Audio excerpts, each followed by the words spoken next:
The Last Shadow on Mercy Road. The girl collapsed at his feet like a prayer whispered into dust.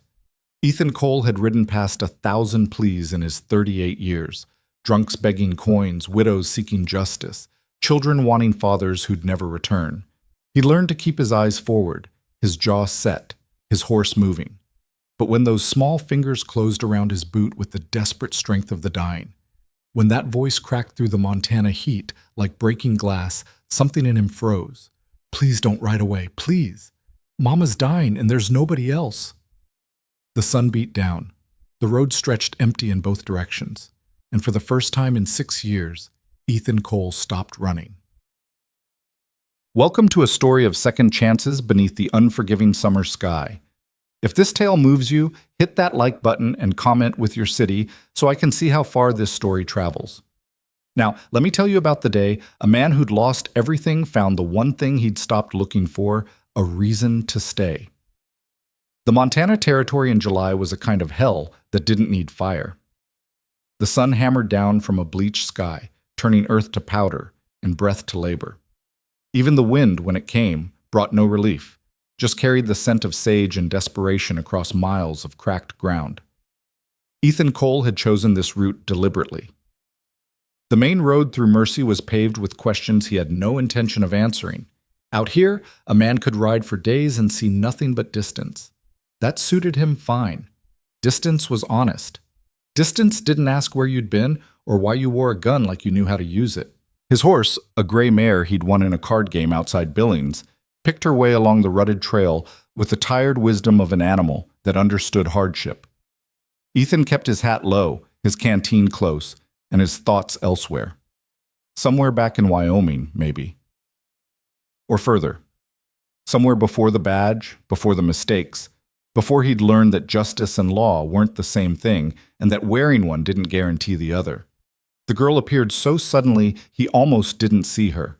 She came stumbling out of the heat shimmer like something conjured from dust itself, barefoot, her dress torn and sun-faded, her dark hair matted against a face burned red by exposure. She couldn't have been more than 8 years old, maybe 9, small enough that the landscape dwarfed her, big enough to know terror when it came. She ran straight at him, legs churning, arms pumping, mouth open in a cry that the heat swallowed whole. Ethan pulled up, instinct moving his hand toward his gun before logic caught up.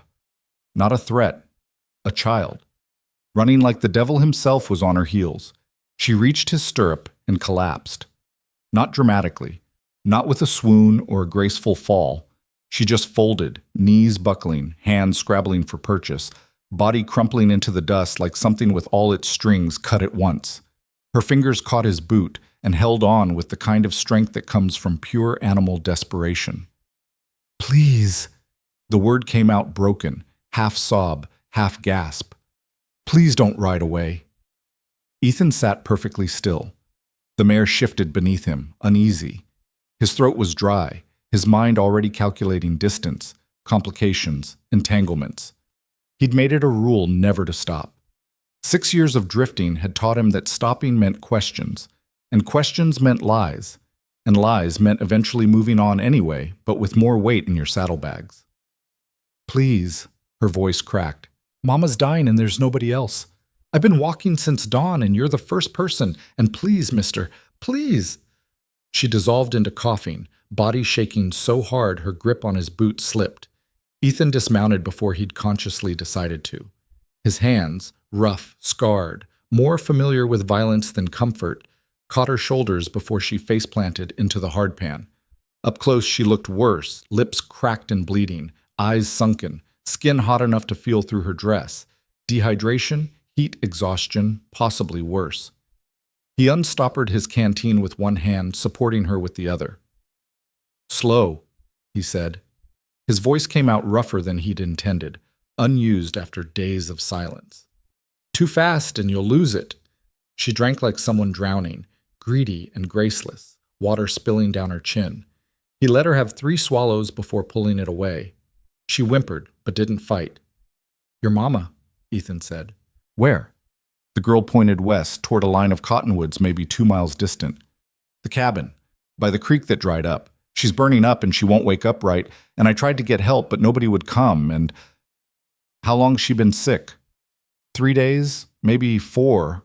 I don't, time's all mixed up. 4 days of fever in this heat. Ethan's jaw tightened.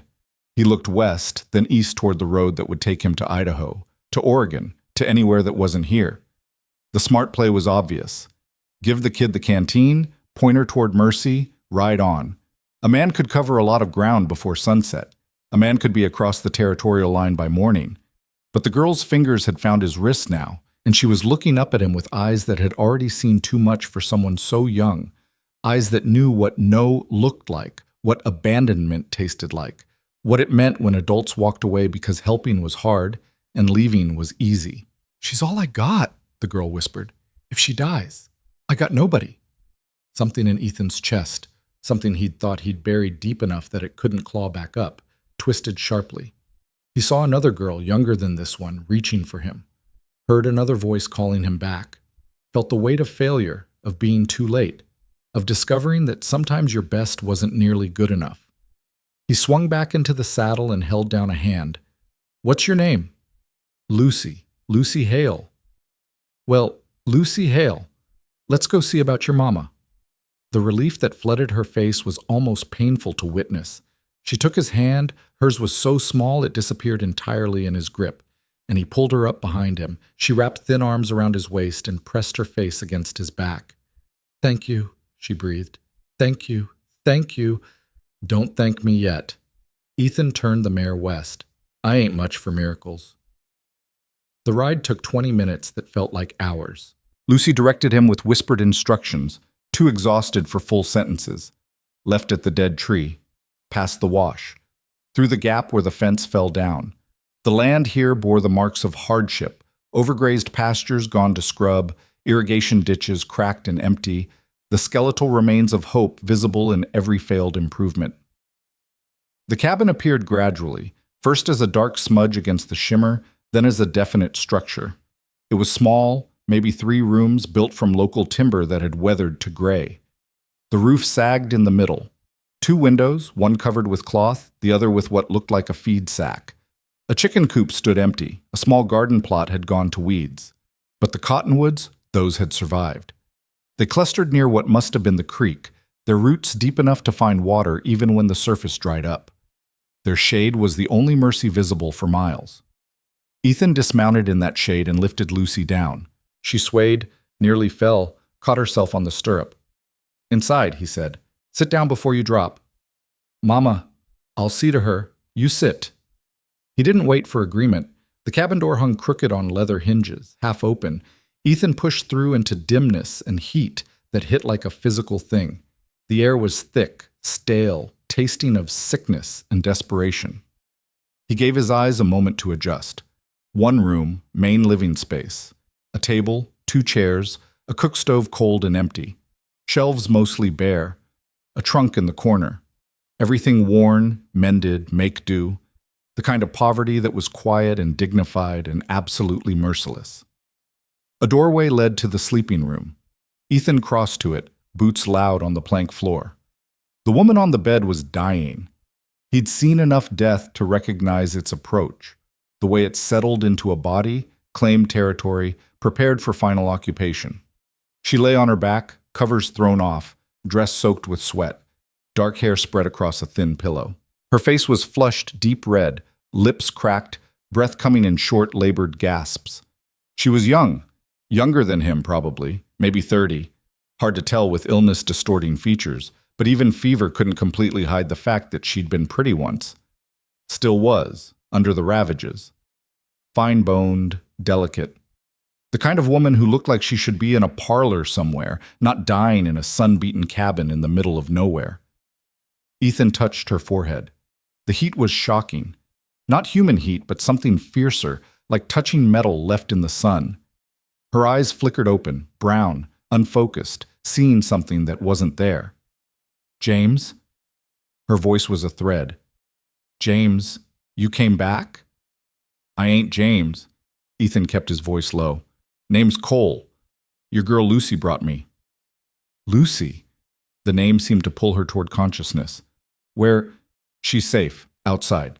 You need water and you need to cool down or you ain't gonna make it through sundown. Margaret Hale, he assumed that was her name, Lucy's mama, tried to focus on him, failed. Her head rolled to the side. Nobody would help. I asked, sent Lucy to the neighbors. But we owe money, and they said, don't matter what they said, I'm here now. He didn't wait for her to process that. Back to the main room where Lucy had collapsed onto one of the chairs, head on the table. She looked up when he entered. She's real sick, ain't she? Yeah. No point in lying. I need to cool her down. You got any clean cloth? Sheets, towels, anything? Lucy pointed to the trunk. Mama keeps things there. The trunk held the remnants of a better life.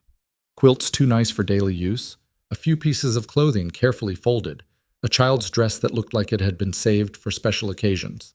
At the bottom, Ethan found what he needed. 2 old sheets, thin with age but clean. He tore one into strips. Where's your water supply? Well's out back. But the rope broke, and we can't reach down far enough, and I'll handle it. Ethan grabbed a bucket he'd spotted by the door. You stay inside, drink more water, not too fast. Outside, the heat was somehow worse for having been briefly escaped. Ethan found the well, a hand-dug shaft with a wooden cover half rotted away. Lucy was right. The rope had snapped, the bucket lost somewhere in the darkness below. He could hear water echoing, maybe 20 feet down. He went to his saddlebags and pulled out a coiled rope. Always carried rope, and whiskey, and ammunition. The essentials. 10 minutes of work got him a new bucket system rigged. The water that came up was cool, clean, tasting of stone and earth. He filled every container he could find, carried them inside, set Lucy to drinking again while he returned to the bedroom. Margaret was muttering now, lost in fever dreams. Words about drought, debts, men who made promises they didn't keep. Ethan tuned it out. He'd heard enough stories of hardship. They all had the same shape: hope, effort, circumstances beyond control, slow grinding down to nothing. He dipped the cloth strips in cool water, wrung them out, laid them across her forehead, her neck, her wrists. The heat of her skin dried them almost immediately. He re-wet them, reapplied, again and again. Slowly, mechanically, while the sun tracked across the sky and the cabin filled with the quiet sounds of suffering. By the time twilight came, Margaret's fever had dropped slightly. Not broken, but pulled back from the immediate edge. She'd stopped muttering, fallen into something that looked more like sleep than delirium. Ethan sat back, rolling his shoulders, feeling the ache of hours spent bent over a sickbed. Lucy appeared in the doorway, still pale, but steadier. She's holding on. Needs a doctor, though. Real medicine. There's a doctor in Mercy. Dr. Brennan. But he won't come without payment, and we don't have... Where's Mercy? East. 8 miles, maybe. But mister, he won't... How much does he want? Lucy's face crumpled. $2? We owe him from before, when Mama broke her arm, and he said no more credit. Said next time it's cash first or nothing, and we don't have $2, we don't have anything. Ethan stood. His joints protested. His back ached. His throat was raw with dust and his eyes burned with exhaustion. He walked past Lucy to his saddlebags, dug into the inner pocket where he kept what passed for his savings, counted bills by touch in the fading light. $17. Everything he had. Everything he'd saved from 3 months of odd jobs, poker games, and carefully rationed living. He took out 5, folded them, pushed them deep in his pocket. Mister? Lucy's voice was small. What are you? Gonna ride into Mercy. Gonna bring back that doctor. But he won't. He will. Ethan moved to the door, stopped with his hand on the frame. Lucy, your mama wakes up before I get back. You tell her I'm coming back. Hear me? You tell her someone's coming back. The girl nodded, eyes wide. Ethan stepped into the purple dusk, found his mare cropping at the tough grass near the cottonwoods, and swung into the saddle. East, Lucy had said, 8 miles. He could make that in less than an hour if he pushed. He touched his heels to the mare's flanks, and she moved out, understanding without words that this wasn't a leisurely ride. The night came down fast, the way it did on the plains, sudden as a curtain drop. Stars appeared in impossible numbers. The temperature dropped 20 degrees, but the earth still radiated stored heat. Ethan rode with his hand near his gun, eyes scanning the darkness. Not expecting trouble, but not ruling it out either. Mercy announced itself with lamplight and windows, the smell of cook fires, the sound of a piano badly played. It was bigger than Ethan had expected, maybe 300 people, maybe more. A main street with shops, a church, a school, 2 saloons, the kind of place that thought it was civilized because it had a sheriff and a newspaper. He found the doctor's house on the north edge of town. 2 stories, white paint, shutters that actually hung straight. Prosperity, in other words. Built on the backs of people who couldn't pay. Ethan dismounted, tied the mare, walked up the steps and knocked. Hard. A woman answered, thin, gray-haired, suspicious. "We don't see patients after supper." "Your husband's a doctor, ain't he?" "Dr. Brennan is at supper. Come back tomorrow." "Woman's dying 8 miles west, fever, 3-4 days. Kid no more than 8, trying to keep her alive. Your husband's going to come with me, and he's going to come now." The woman's face hardened. "Dr. Brennan doesn't make house calls without payment in advance. We've had too many people promise payment that never comes. If you can show—" Ethan pulled out the folded bills. $5. More than the 2 Lucy had mentioned, more than he should spend, more than he could afford. "This covers it?" The woman's expression shifted, not to kindness, but to business. "That'll do. Wait here." She disappeared.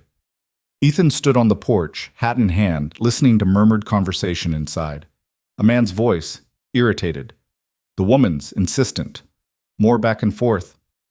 Finally, footsteps. Dr. Brennan was maybe 50, well-fed, wearing a vest and watch chain.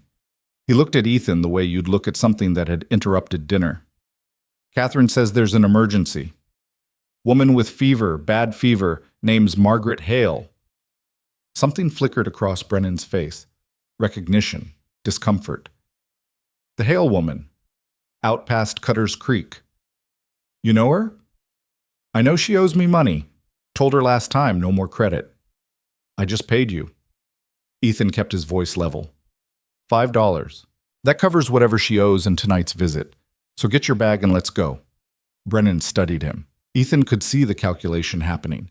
The weighing of money received against inconvenience, the measuring of this stranger in worn clothes with a tied-down gun and eyes that had seen things polite doctors didn't want to think about. "You family? I'm the man who's taking you to see her. That going to be a problem?" A long pause. Then Brennan sighed. "I'll get my things." He disappeared inside. Ethan waited, every muscle tight. Part of him expected the doctor to just not come back, to find some excuse, to decide $5 wasn't worth the trouble. But 10 minutes later, Brennan emerged with a black bag and a coat despite the lingering heat. "I'll take my own horse." "Fine. Follow me." The ride back took longer, Brennan not being much of a horseman and the darkness making the rough trail treacherous. Ethan set a pace that was brisk without being dangerous, listening to the doctor grumble behind him, not caring. The stars wheeled overhead. Somewhere a coyote called, was answered, fell silent.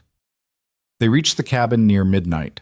Lamplight showed in the window. Lucy had lit one of the precious candles. Ethan dismounted, tied both horses, and led the way inside. Lucy had fallen asleep at the table, head on her arms. She jerked awake when they entered, eyes wild for a moment before focusing. "You came back," she whispered. "Said I would." Ethan nodded toward the bedroom. "Your mama's in there, Doc." Brennan moved past them without comment. Ethan heard him in the bedroom, the sounds of examination, rustling cloth, muttered observations, the clink of instruments from his bag. Lucy looked up at Ethan, questions in her eyes he couldn't answer. So he did what he could. Found the stove, got a fire going despite the heat, found coffee in a tin on the shelf, bitter and stale but serviceable, boiled water, made coffee strong enough to strip paint. When Brennan emerged 20 minutes later, Ethan handed him a cup. The doctor drank, made a face. "Strong. It's coffee, not perfume. How is she?" Brennan set the cup down. "Fever's high but breaking. She's severely dehydrated, malnourished, exhausted. Probably been working herself past the point of collapse for months. The fever's likely from an infection, I've given her quinine and left instructions for her care. He pulled a folded paper from his pocket, set it on the table. Dosages and timing. Keep her drinking water, broth if you can manage it. Cool compresses when the fever spikes. She should live if she gets rest and actual food. If she gets rest and actual food. Easy words when you went home to a 2-story house and regular meals. Anything else? Ethan asked. Brennan looked at him, then at Lucy, then back. Yes, these people are barely surviving. That woman in there has worked herself to the bone trying to keep this place going after her husband died. The neighbors won't help because she owes money all over the county. The child is half starved. I don't know who you are or why you're here, but if you're planning to ride off come morning, I ain't asked for your opinion on my plans, Doc. Then I'll give it anyway. Brennan's voice hardened. That woman deserves better than another man who shows up, plays hero for a night, and disappears. If you can't stay, do them a favor and leave now. False hope is crueler than no hope at all. The words hit harder than Ethan expected. He felt Lucy's eyes on him, felt the weight of Brennan's judgment, felt his own past pressing down like a physical thing. Every time he'd failed, every time he'd been too late, too slow, too human to save what needed saving. You done? Ethan asked quietly. For now. Brennan picked up his bag. I'll check on her in 2 days. The $5 you gave me covers tonight and that visit. After that, we'll settle accounts. He left without waiting for a response.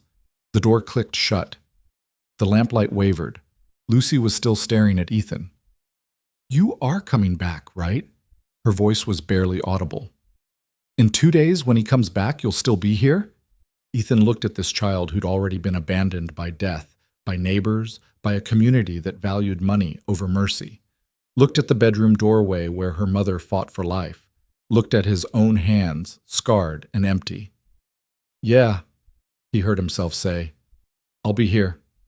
Lucy's face crumpled. She started crying, not loud, not dramatic, just quiet tears of exhaustion and relief.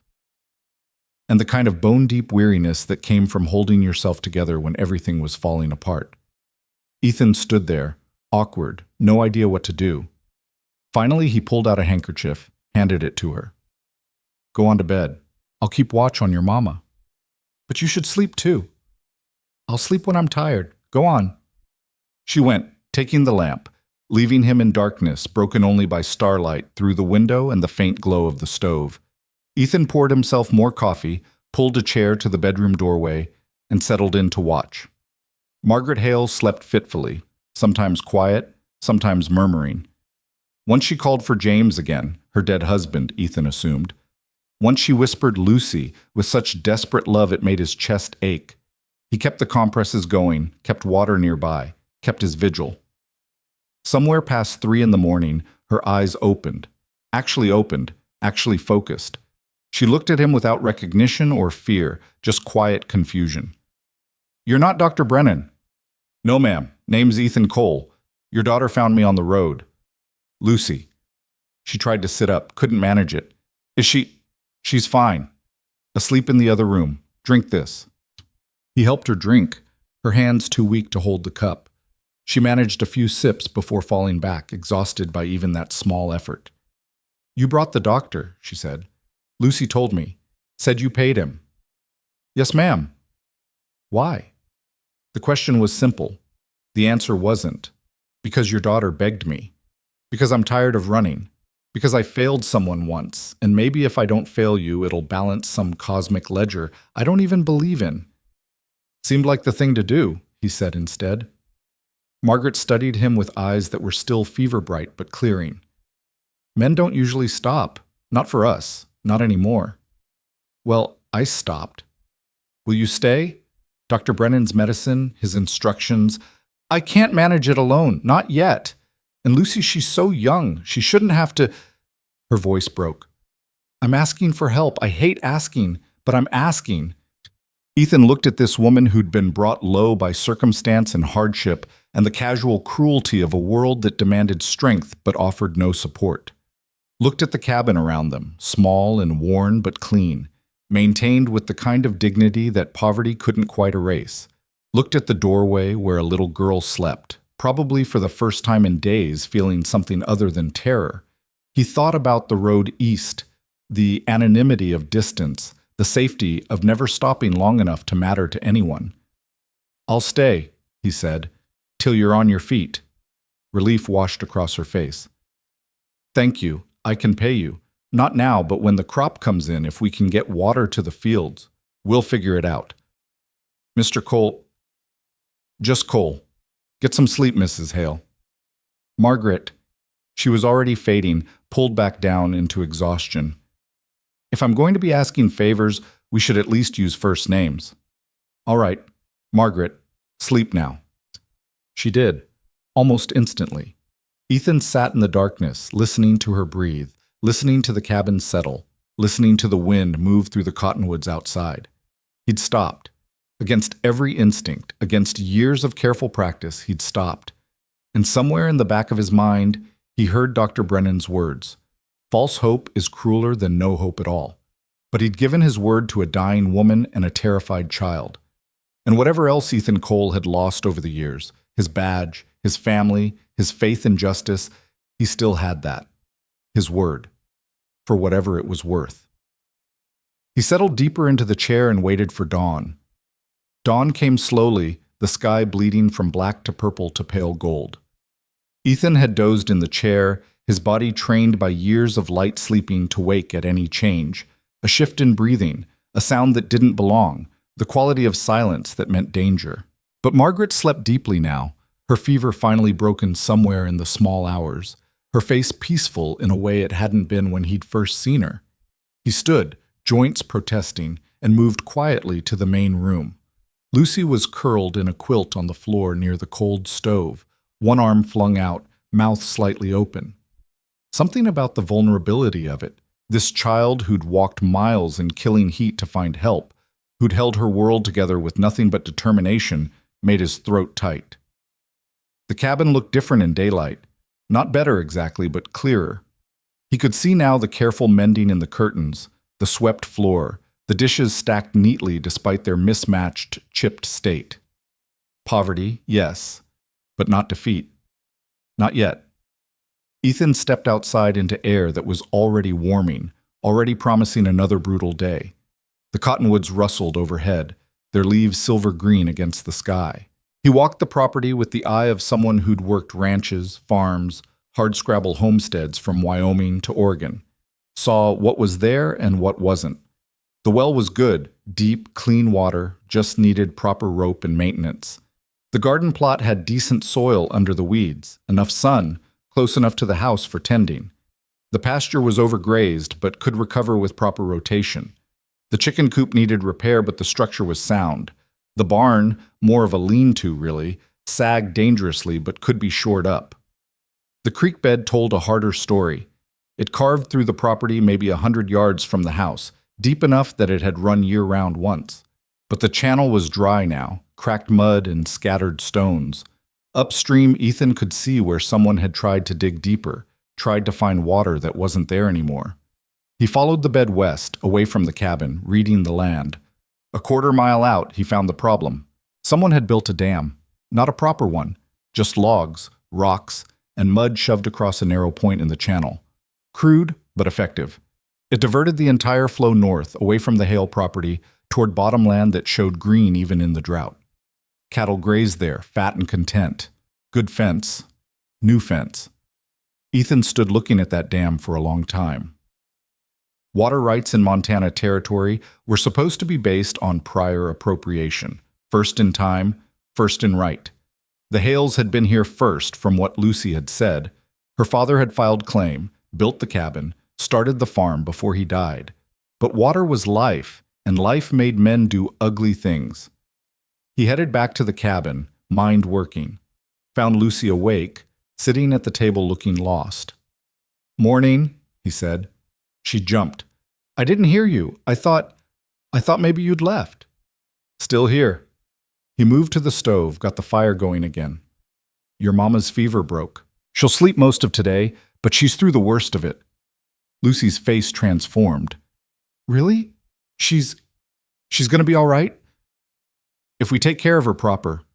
Which means food. What have you got?" The answer was devastating in its simplicity. Flour, maybe 2 cups, coffee, salt, a can of beans, some dried corn that looked like it dated from before her father's death. That was it. That was everything standing between this family and starvation. Ethan felt something old and familiar stir in his chest. Anger, but not the hot kind. The cold kind. The kind that didn't shout, didn't threaten, just started solving problems with methodical precision. "All right," he said, "here's how this is going to work.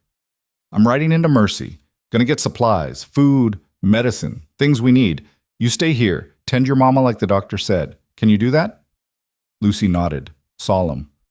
"I can do that." "Good girl." He hesitated, then pulled out his remaining $12, counted out 10, left himself 2. "This should cover it. I'll be back by noon." "But that's your money." "I'm spending it on food. Food I'm going to eat too. Ain't charity. It's common sense." He could see her struggling with pride, with gratitude, with the complicated shame of needing help. He'd felt it himself often enough. Finally, she just nodded. "Thank you, Cole." The ride to Mercy took an hour. The town was busier in daylight. Freight wagons, riders, women with shopping baskets, men clustered outside the saloon even though it wasn't yet noon. Ethan tied his mare outside the general store and went in. The proprietor was a heavy-set man with mutton chop whiskers and suspicious eyes. "Help you?" "Need supplies." Ethan pulled out his list, mental mostly, but specific. 20 pounds flour, 10 pounds beans, 5 pounds salt pork, coffee, sugar, canned milk, whatever vegetables you got that'll keep. Soap, lamp oil, rope. The man started pulling items, stacking them on the counter. Provisioning for a crew? Something like that. "You got credit established here?" "I got cash." Ethan put the $10 on the counter. "That cover it?" The proprietor tallied grudgingly. $9.40, you got 60 cents left? Add whatever that'll buy in ammunition, 44 caliber. That got him a long look. "Expecting trouble?" "Expecting to be ready if it comes." The man slid a box of cartridges across. "Anything else?" Ethan looked at the shelves, at things he couldn't afford, saw a small bag of peppermint sticks in a jar by the register. Lucy probably hadn't tasted candy in months. "Those peppermints, 2 sticks. That'll put you over." Ethan dug in his pocket, found a few spare coins he'd forgotten about, slid them across. The proprietor counted, shrugged, added the candy to the pile. "You're that stranger staying out at the Hale place," the man said. It wasn't a question. Word travels fast. Doc Brennan's wife mentioned it. Said some drifter paid $5 to get him out there middle of the night. The proprietor's eyes were calculating. "That widow owes money all over this county. You aiming to settle her debts?" "I'm aiming to get these supplies back before the heat gets worse. We done here?" "Reckon so." But the man was still watching as Ethan loaded everything into his saddlebags and a burlap sack he'd purchased. "Fair warning, friend. The Hale woman's situation ain't simple. Her husband had troubles before he died. People with long memories." "Troubles like what?" The proprietor leaned on the counter. "Like owing money to the wrong people. Like water rights disputes that never got settled proper. Like a widow and a kid sitting on land that's worth more to some folks than the lives living on it." Ethan straightened, his hand resting casual near his gun. "That a warning or a threat?" "Information. Free of charge, seeing as you spent good money here." The man's voice dropped. "Caleb Reeves owns the Running R, biggest spread in the county. He's got plans for this territory, and those plans don't include small homesteaders blocking access to water. James Hale wouldn't sell. Week later, he's dead, thrown from his horse, or so the story goes. Since then, Reeves has been patient, waiting for the widow to fail, waiting for her to starve out or give up. And if she doesn't? Then patience runs out. Usually does, eventually. Ethan absorbed this, filing it alongside what he'd seen at the creek. This Reeves, he the type to dam up a creek? The proprietor's expression shifted. Not surprise, but confirmation. "So you noticed?" "Yeah, that's his work. Illegal as hell, but who's going to enforce it? Sheriff's on his payroll, judge too, probably, and the Hale woman's got no money for lawyers. She's got me now." No offense, friend, but one drifter with a gun ain't much against Reeves and his crew." Maybe not. Ethan picked up his supplies. But I ain't planning to fight, just planning to help a family get back on their feet. And if Reeves don't see it that way? Ethan met his eyes. Then I guess we'll have a conversation about it. He left before the proprietor could respond, loaded the mare, and headed back into the building heat. But he'd only made it 2 blocks when a voice called out, "You there, stranger!" Ethan turned. 3 men on horseback ranged across the street in a way that wasn't quite threatening but wasn't friendly either. The one in the middle was older, maybe 60, with gray hair and the kind of weathered face that came from decades in the sun. He wore good clothes, rode a good horse, and had the bearing of someone used to being obeyed.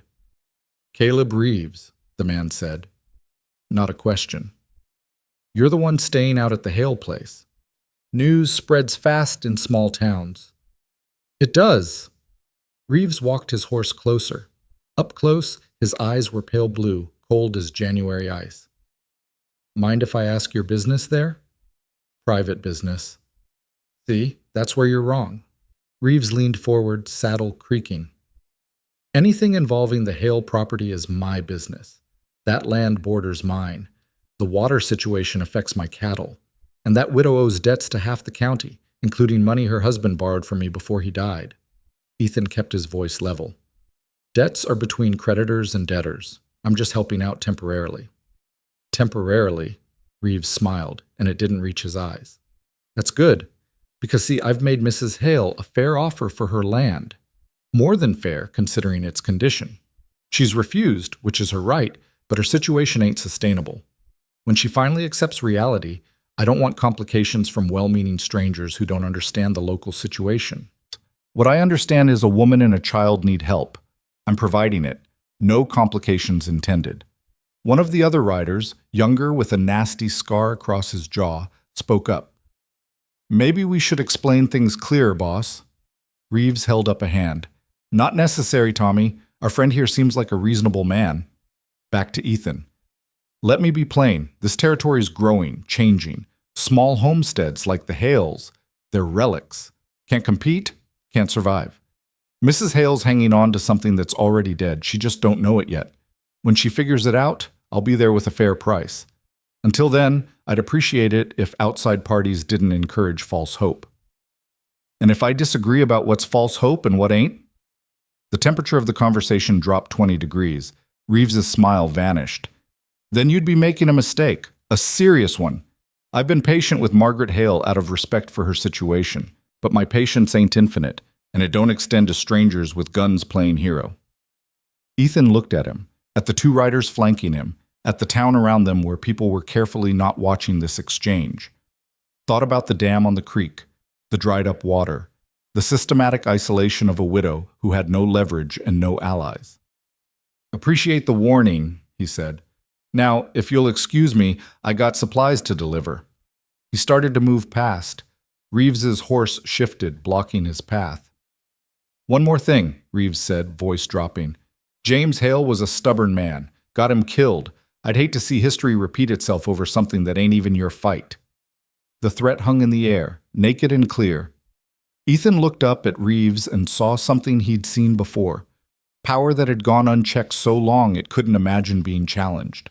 Men like that were dangerous because they believed their own supremacy, and belief made them capable of anything. "James Hale's dead," Ethan said quietly. "I ain't. Seems like that might matter." He pushed past the horse before Reeves could respond, kept walking, felt their eyes on his back the whole way. Didn't turn, didn't hurry, just walked steady to his mare, mounted up, and rode out. But his hand didn't leave his gun until he was clear of town. The ride back gave him time to think. About what he'd learned, about what was coming, about the fact that he'd somehow gone from planning to drift through Montana to standing between a powerful rancher and a widow with nothing. Should walk away, the rational part of his mind said. This ain't your fight. This ain't your family. You already did more than most would. Get them the supplies, make sure they're stable, then ride out before it gets complicated. But it was already complicated. Had been since Lucy's fingers closed on his boot and he'd made the choice to stop. He reached the cabin around noon, like he'd promised. Lucy must have been watching because she burst out the door before he'd even dismounted. "You came back! I was worried when it got late. Noon ain't late. I said noon. He started unloading supplies. How's your mama? She woke up for a little bit, drank some water, asked about you. What did you tell her? That you went for supplies, that you'd be back. Lucy grabbed a bag, struggling with the weight. She cried a little. Happy crying, I think. They carried everything inside. Margaret was awake, propped against the wall, looking weak but present in a way she hadn't been before. When Ethan entered, her eyes found him immediately. Mr. Cole. Ma'am, told you, it's just Cole. Cole, then. She watched him set down supplies. Lucy said you went into town. That must have been expensive. Had money saved. Might as well spend it on something useful. I will pay you back. I know you don't know us. You don't have any reason to trust we're good for it, but I swear, Margaret. He pulled out a chair, sat down so he wasn't looming over her sickbed. Let's talk plain. I went into town, bought supplies, had a conversation with Caleb Reeves. Her face went pale. He found you? He found me. Or I found him. Don't matter which. He made his position clear. Wants your land, thinks you'll eventually sell, doesn't appreciate complications. Margaret's hands twisted in the quilt. I won't sell. I know that's probably foolish, I know it'd be easier, but this was James's dream. Our dream. And Lucy, she was born here. This is her home, and I can't just... Her voice cracked. I can't give up, even when it's smart to. Even when I should. Didn't say you should. Asked what you wanted. I want to keep my home. I want my daughter to grow up here. I want the creek running again and the garden growing and... She stopped, laughed bitterly. I want impossible things. Creek ain't impossible. Reeves dammed it up about a quarter-mile west, diverted the whole flow to his bottomland. Margaret stared. He what? Built a dam. Illegal, probably, but effective. That's why your water dried up. He can't do that. We have prior rights. James filed proper... Paper rights don't mean much when the other party's got money and guns and the law in his pocket. Ethan stood, walked to the window, looked out at the dry creek bed. But dams can be removed. Silence. Then quietly, you'd do that? Risk confronting Reeves over water rights that ain't even yours? I'd do that to help a family keep their home. There a difference? Cole. Margaret's voice was steady now, stronger. I appreciate everything you've done, more than I can say. But Reeves, he's dangerous. People who cross him, bad things happen. James wouldn't bend and... She stopped, swallowed hard. His horse came back without him. They said it was an accident. Said he must have been thrown. But James was the best horseman I ever knew. He didn't get thrown. Ethan turned to face her. You saying Reeves killed him? I'm saying I lost my husband in a very convenient accident right after he refused to sell. I'm saying I can't lose... She looked at Lucy, who'd gone very still. I can't lose anyone else. So if helping us means putting yourself in danger, maybe you shouldn't. Little late for that. Already had the conversation with Reeves. Already let him know I ain't moving on. Ethan pulled out the peppermint sticks, handed them to Lucy. Sides. I got a stubborn streak. Comes out when people try to bully folks who can't fight back. Lucy took the candy like it was treasure, eyes huge. Margaret watched this small transaction, this tiny kindness, and something in her expression broke and reformed. Why? She whispered. Why would you do this for strangers? Ethan thought about his daughter, 6 years old, reaching for him the last time he'd seen her. Thought about arriving too late to stop what happened. Thought about every time since when he could have helped someone and didn't because getting involved meant pain. Maybe I'm tired of walking past people who need help, he said. Maybe I figure I got skills that are useful for something other than drifting. Maybe I just... He paused, searching for words. Maybe I just need to prove to myself I ain't completely used up yet. Margaret nodded slowly. Then I won't ask you to leave. But I won't lie to you either. This won't be easy. Reeves won't stop. And we don't have much to offer in return. Don't need much. Roof over my head while I'm here, food when there's food to share, work that needs doing. He met her eyes, and maybe the chance to do something right for once. That worth enough? More than enough. She settled back against the wall, exhausted. There's a room out back of the cabin. Was supposed to be storage, but James never finished it. You can stay there if you don't mind roughness. I've slept worse places. Lucy had been quiet through all this, peppermint stick clutched in one hand, watching the adults talk about things too big for her but understanding enough. Now she spoke up. Are you going to tear down the dam? Ethan looked at her, at this child who'd already learned that water meant life, that power crushed weakness, that sometimes the world was unfair and you either fought or died. Yeah, he said, I'm going to tear down the dam, but not today. Today we're going to get your mama healthy, get some food in all of us, make sure this place is secure. Then we'll deal with the water. And when we deal with the water, Reeves will come. It wasn't a question. Lucy said it like fact, like she'd learned already that good actions brought consequences. Probably, Ethan agreed. But we'll be ready. And he'll learn that pushing around a sick widow and a little girl is different than dealing with someone who pushes back. Lucy studied him with old eyes in a young face. Then she nodded, satisfied, and carefully unwrapped her peppermint stick. The afternoon passed in necessary work. Ethan cleared the storage room. It was barely bigger than a cell, with a dirt floor and gaps in the walls, but it had a roof and space for a bedroll.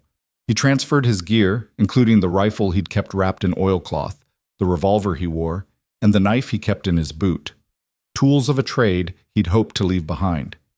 In the main cabin, Lucy worked under his direction to prepare food. Real food, not the desperate scraps they'd been surviving on. Beans soaking, salt pork sliced thin, bread started from the flour.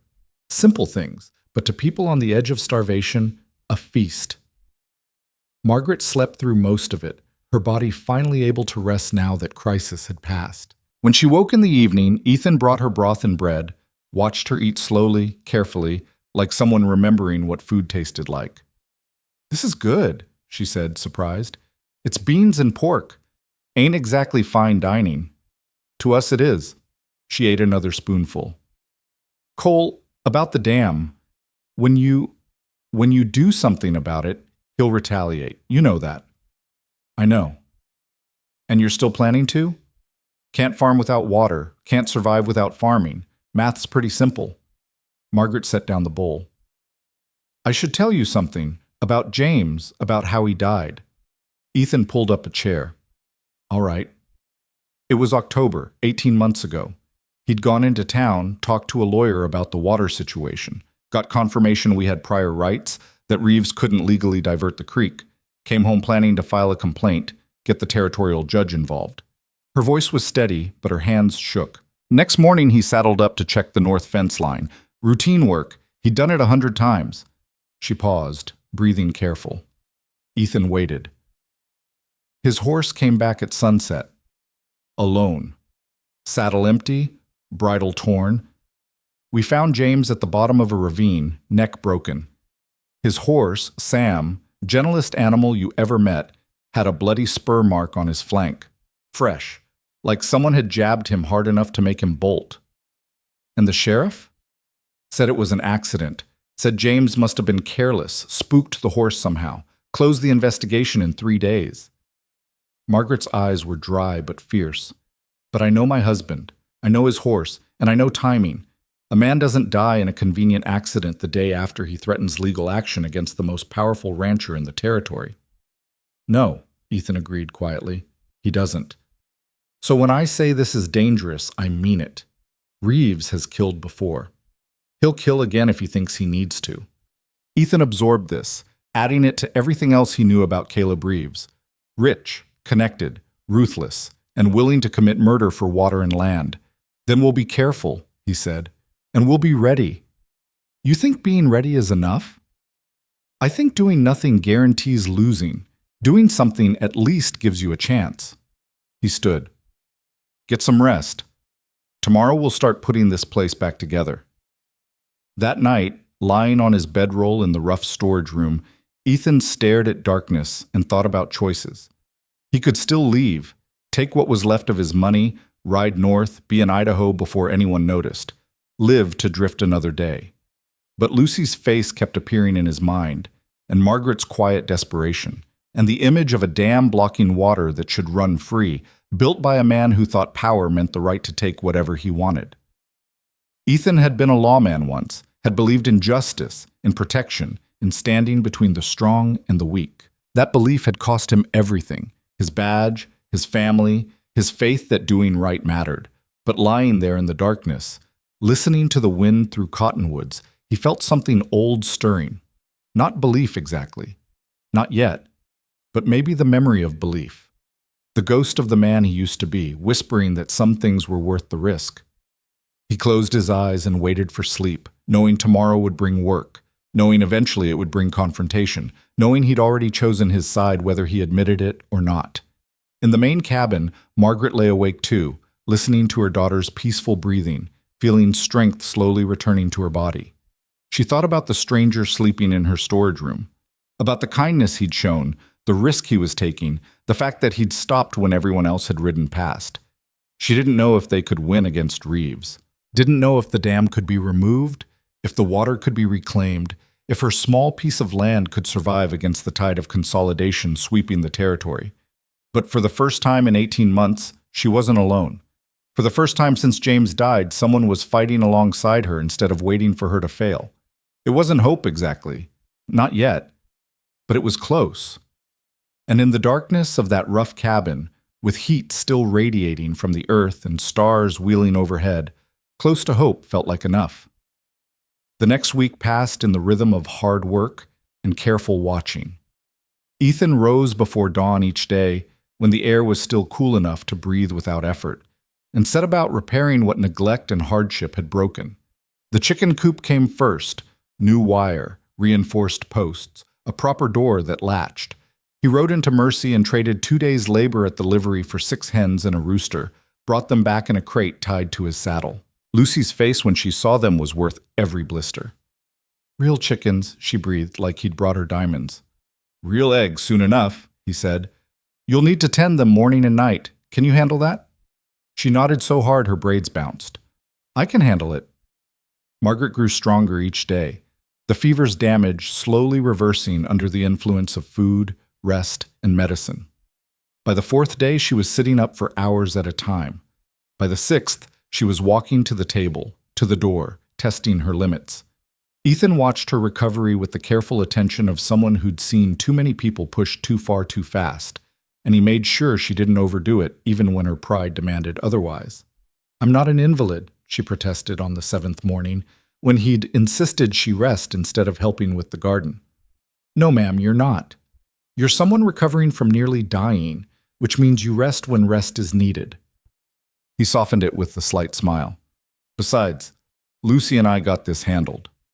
They did too. The girl worked like someone twice her age, pulling weeds, hauling water from the well, learning without complaint. She showed him where her mother had planted before the drought hit hardest. Tomatoes here, beans there, squash in the far corner. Most of it had died, but some roots remained viable. With water and care, they might recover. But water was the problem. The well provided enough for drinking and cooking, for the garden if they were careful, but the fields needed more, needed the creek running like it had before Reeves built his dam. And that reckoning was coming, Ethan knew. Coming soon. He saw the signs, riders passing on the ridge to the north, too far to identify but close enough to know they were being watched. Tracks near the property line that hadn't been there the day before. Once Lucy came running from the creek bed, breathless and scared. "There was a man," she gasped, "on a horse. He didn't say nothing, just sat there looking at our cabin. Then he rode off." "What'd he look like?" "Big. Had a scar on his face, right here." She traced a line down her jaw. Tommy, from that day in town, one of Reeves's men, watching, waiting, making sure they knew they were being observed. Ethan didn't mention it to Margaret, but he started sleeping lighter, his gun within reach, his instincts tuned to every sound that didn't belong. And he began planning. On the 8th night, after Lucy had gone to bed and Margaret sat at the table with coffee she was finally strong enough to drink, he laid it out. "Tomorrow night," he said quietly, "I'm going to take down that dam."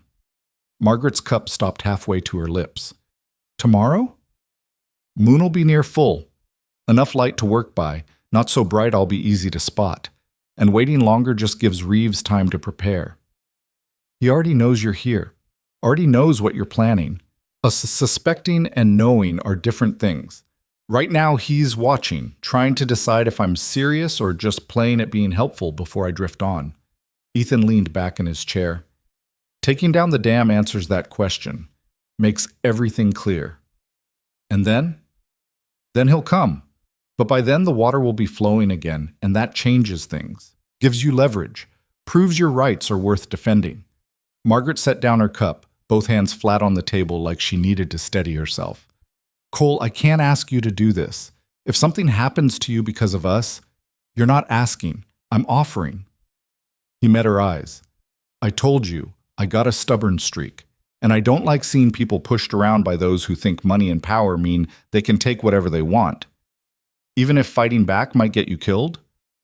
I've been alive 38 years, spent the last 6 just passing through, not mattering to anyone, not making a difference. Maybe it's time I did something that counts, even if it's risky. She studied him in the lamplight, this man who'd appeared from nowhere and decided to stand with them against forces that had crushed stronger people. You're not just doing this for us, are you? There's something else. Something you're trying to make right. Ethan looked away, out the window at darkness. Had a family once. Wife. Daughter. I was a deputy marshal in Wyoming, thought I was doing important work, keeping people safe. Then one day I wasn't there when they needed me. Wasn't fast enough, wasn't smart enough, wasn't enough, period. His voice stayed level, but the words cost him. My daughter was 6 when she died. Would have been 12 now. Sometimes I wonder who she'd have become. Margaret's breath caught. Cole, I'm so sorry. Don't be. Sympathy don't change it. Nothing changes it. He brought his gaze back to her. But maybe helping you and Lucy stay safe, keeping this place going, maybe that's not redemption, but it's something. It's better than drifting. They sat in silence, the lamp burning low, the night sounds filtering through the walls. Finally, Margaret spoke. Then be careful, please. Lucy's already lost her father. We can't lose you too. I'll be careful. But Margaret, you need to understand something. Once I do this, once that water flows again, Reeves won't back down. He'll escalate. So you need to be ready. Keep Lucy close, keep the rifle loaded, don't open the door unless you know who's knocking. I understand. And if something does happen to me, if things go wrong, you take Lucy and you ride to Mercy. Find Dr. Brennan, tell him everything. He's no friend of Reeves. He'll help you get somewhere safe. Nothing's going to happen to you. Probably not, but best to have a plan anyway. Margaret nodded, then stood and crossed to the small shelf where she kept the few precious things that had survived hardship, a music box that didn't play anymore, a photograph of her and James on their wedding day, a leather-bound Bible her mother had given her. She pulled out a folded paper, brought it back to the table. This is the deed to our property. And this, she unfolded another document, is the water rights filing James made with the territorial office. Legal proof that we have first claim to the creek. She pushed them toward Ethan. If Reeves comes while you're gone, if he tries to claim we're trespassing or stealing water, these prove otherwise. Ethan looked at the papers, at the careful handwriting, the official stamps, evidence that might not matter in the face of guns and intimidation, but evidence nonetheless. Keep them safe, he said. Somewhere he won't think to look if he comes searching. I will. She paused. James used to say that the law was supposed to protect people like us, that doing things right, filing proper, following rules, that it mattered, but when he needed the law, it wasn't there. The law is only as good as the people enforcing it. When sheriffs and judges are bought, paper don't mean much. Then why do this? Why risk yourself for something that might not even matter? Ethan thought about that, about justice versus law, about doing right even when the system was broken, about the difference between legal and moral. Because water flowing to people who need it matters regardless of what some corrupt sheriff thinks, because a girl deserves to grow up in her own home, because, he met Margaret's eyes, because somebody has to stand up, even when it's hard, especially when it's hard. She reached across the table and took his hand. Her grip was still weak, still recovering, but steady. Then may God keep you safe tomorrow night. He didn't tell her he'd stopped believing in God's protection around the time he buried his family, just squeezed her hand briefly and nodded. The next day crawled past with agonizing slowness. Ethan kept busy with work, but his mind was already at the dam, planning angles of approach, exit routes, what tools he'd need. Lucy sensed something was happening, kept looking at him with worried eyes, but didn't ask. Margaret moved through the day quietly, cooking, mending, pretending everything was normal. As evening fell, Ethan prepared. He checked his guns, loaded them fresh, made sure his knife was sharp. Gathered rope, a small axe, a pry bar he'd fashioned from scrap metal. Wore dark clothes, left behind anything that might reflect moonlight. He moved with the careful precision of someone who'd done dangerous things before and knew that preparation was the difference between success and dying. Lucy caught him as he was heading out to the storage room. "You're going tonight, aren't you? To fix the water?" No point lying to her. "Yeah." "Will you come back?" The question hit harder than it should have. This child who'd already lost so much, already learned that adults left and didn't return, asking the only question that mattered. "I'm planning to," he said honestly. "Can't promise nothing in life, Lucy. But I'm planning to come back, and I'm pretty good at doing what I plan." She nodded, solemn. Then quickly, before he could react, she hugged him, fierce and tight, her small arms around his waist. He stood frozen for a moment, unused to affection, unsure how to respond. Then carefully, awkwardly, he patted her shoulder. "Go on inside now. Help your mama. And Lucy, whatever happens, you take care of her. She needs you strong." "I will." She pulled back, swiped at her eyes. "You take care too." He watched her go, feeling something shift in his chest. Dangerous, that. Caring made you vulnerable, made you hesitate, made you think about consequences instead of just acting. But it also made you fight harder, made you careful, made you come back because someone was waiting. Full dark came around 9. Ethan waited another hour, letting the town settle, letting anyone watching grow bored or sleepy. Then he saddled the mare, secured his tools, and rode out quietly. The moon was rising, 3/4 full, bright enough to see by once his eyes adjusted. He avoided the main trail, took a longer route through the scrub, approached the dam from downstream, moved slow and careful, stopping often to listen. The night was alive with sound, insects, small animals, the wind through grass, but nothing human, nothing threatening. The dam appeared as a dark mass blocking the creek channel, maybe 30 feet wide, 6 feet high at the center. Crude construction, logs and rocks, and packed earth. It had probably taken Reeves's men 2 days to build. Ethan figured he could tear it down in 2 hours if he worked fast and luck held. He dismounted well back from the structure, tied the mare where she could graze, approached on foot. Up close, the dam was even shoddier than he'd thought. No real engineering, just brute force. Pile enough material until the water stopped. The upstream side showed pooling, a small reservoir that fed the diversion channel north toward Reeves's land. The downstream side, the Hale side, was dry except for scattered puddles going stagnant. Ethan studied the structure, looking for weak points. Found them. The center, where logs bridged the narrowest part of the channel, took the most pressure. Remove those logs, and the whole thing would start to fail. Water would do the rest. He started working. The logs were heavy, waterlogged, wedged tight. He used the pry bar, levering, shifting, fighting for every inch. Sweat soaked through his shirt despite the cooling temperature. His hands blistered, bled, kept working. The first log came free with a groan of shifting wood and released a trickle of water that quickly became a stream. That's when he heard the horses. Ethan froze, listening. 2 riders, maybe 3, coming from the north. Moving casual but purposeful. Patrol, probably. Reeves would have men checking his water supply regularly, making sure no one interfered. He had maybe 2 minutes before they arrived. Not enough time to finish, but enough to do damage. Ethan attacked the second log with desperate speed, prying, pulling, feeling it start to give. The water pressure helped, pushing from behind, trying to escape. The log shifted more, came loose in a rush that nearly knocked him down. Water poured through the gap, not a flood yet, but substantial flow. The dam groaned, settling, beginning to fail under the new pressure distribution. Given time, it might collapse on its own. But time was what he didn't have. The riders appeared on the rise to the north, silhouetted against the moon. 3 of them. They saw him immediately. No way to hide, no cover, just Ethan standing in the creek bed with a pry bar and obvious intent. Hey! One of them kicked his horse into motion, the others following. Stop right there! Ethan dropped the pry bar, ran for his horse. Behind him, shouts, the sound of pursuit. He reached the mare, grabbed the saddle horn, swung up. A gunshot cracked, the bullet whining past somewhere to his left. Warning shot, maybe, or bad aim in moonlight. He didn't wait to find out which. Heels to the mare's flanks, and she leaped forward, understanding danger without needing explanation. They crashed through brush, over rough ground, Ethan leaning low, giving the horse her head. Another shot, further behind this time. The riders were pursuing, but their horses were tired from patrol, couldn't match his mare's fresh energy. He risked a glance back.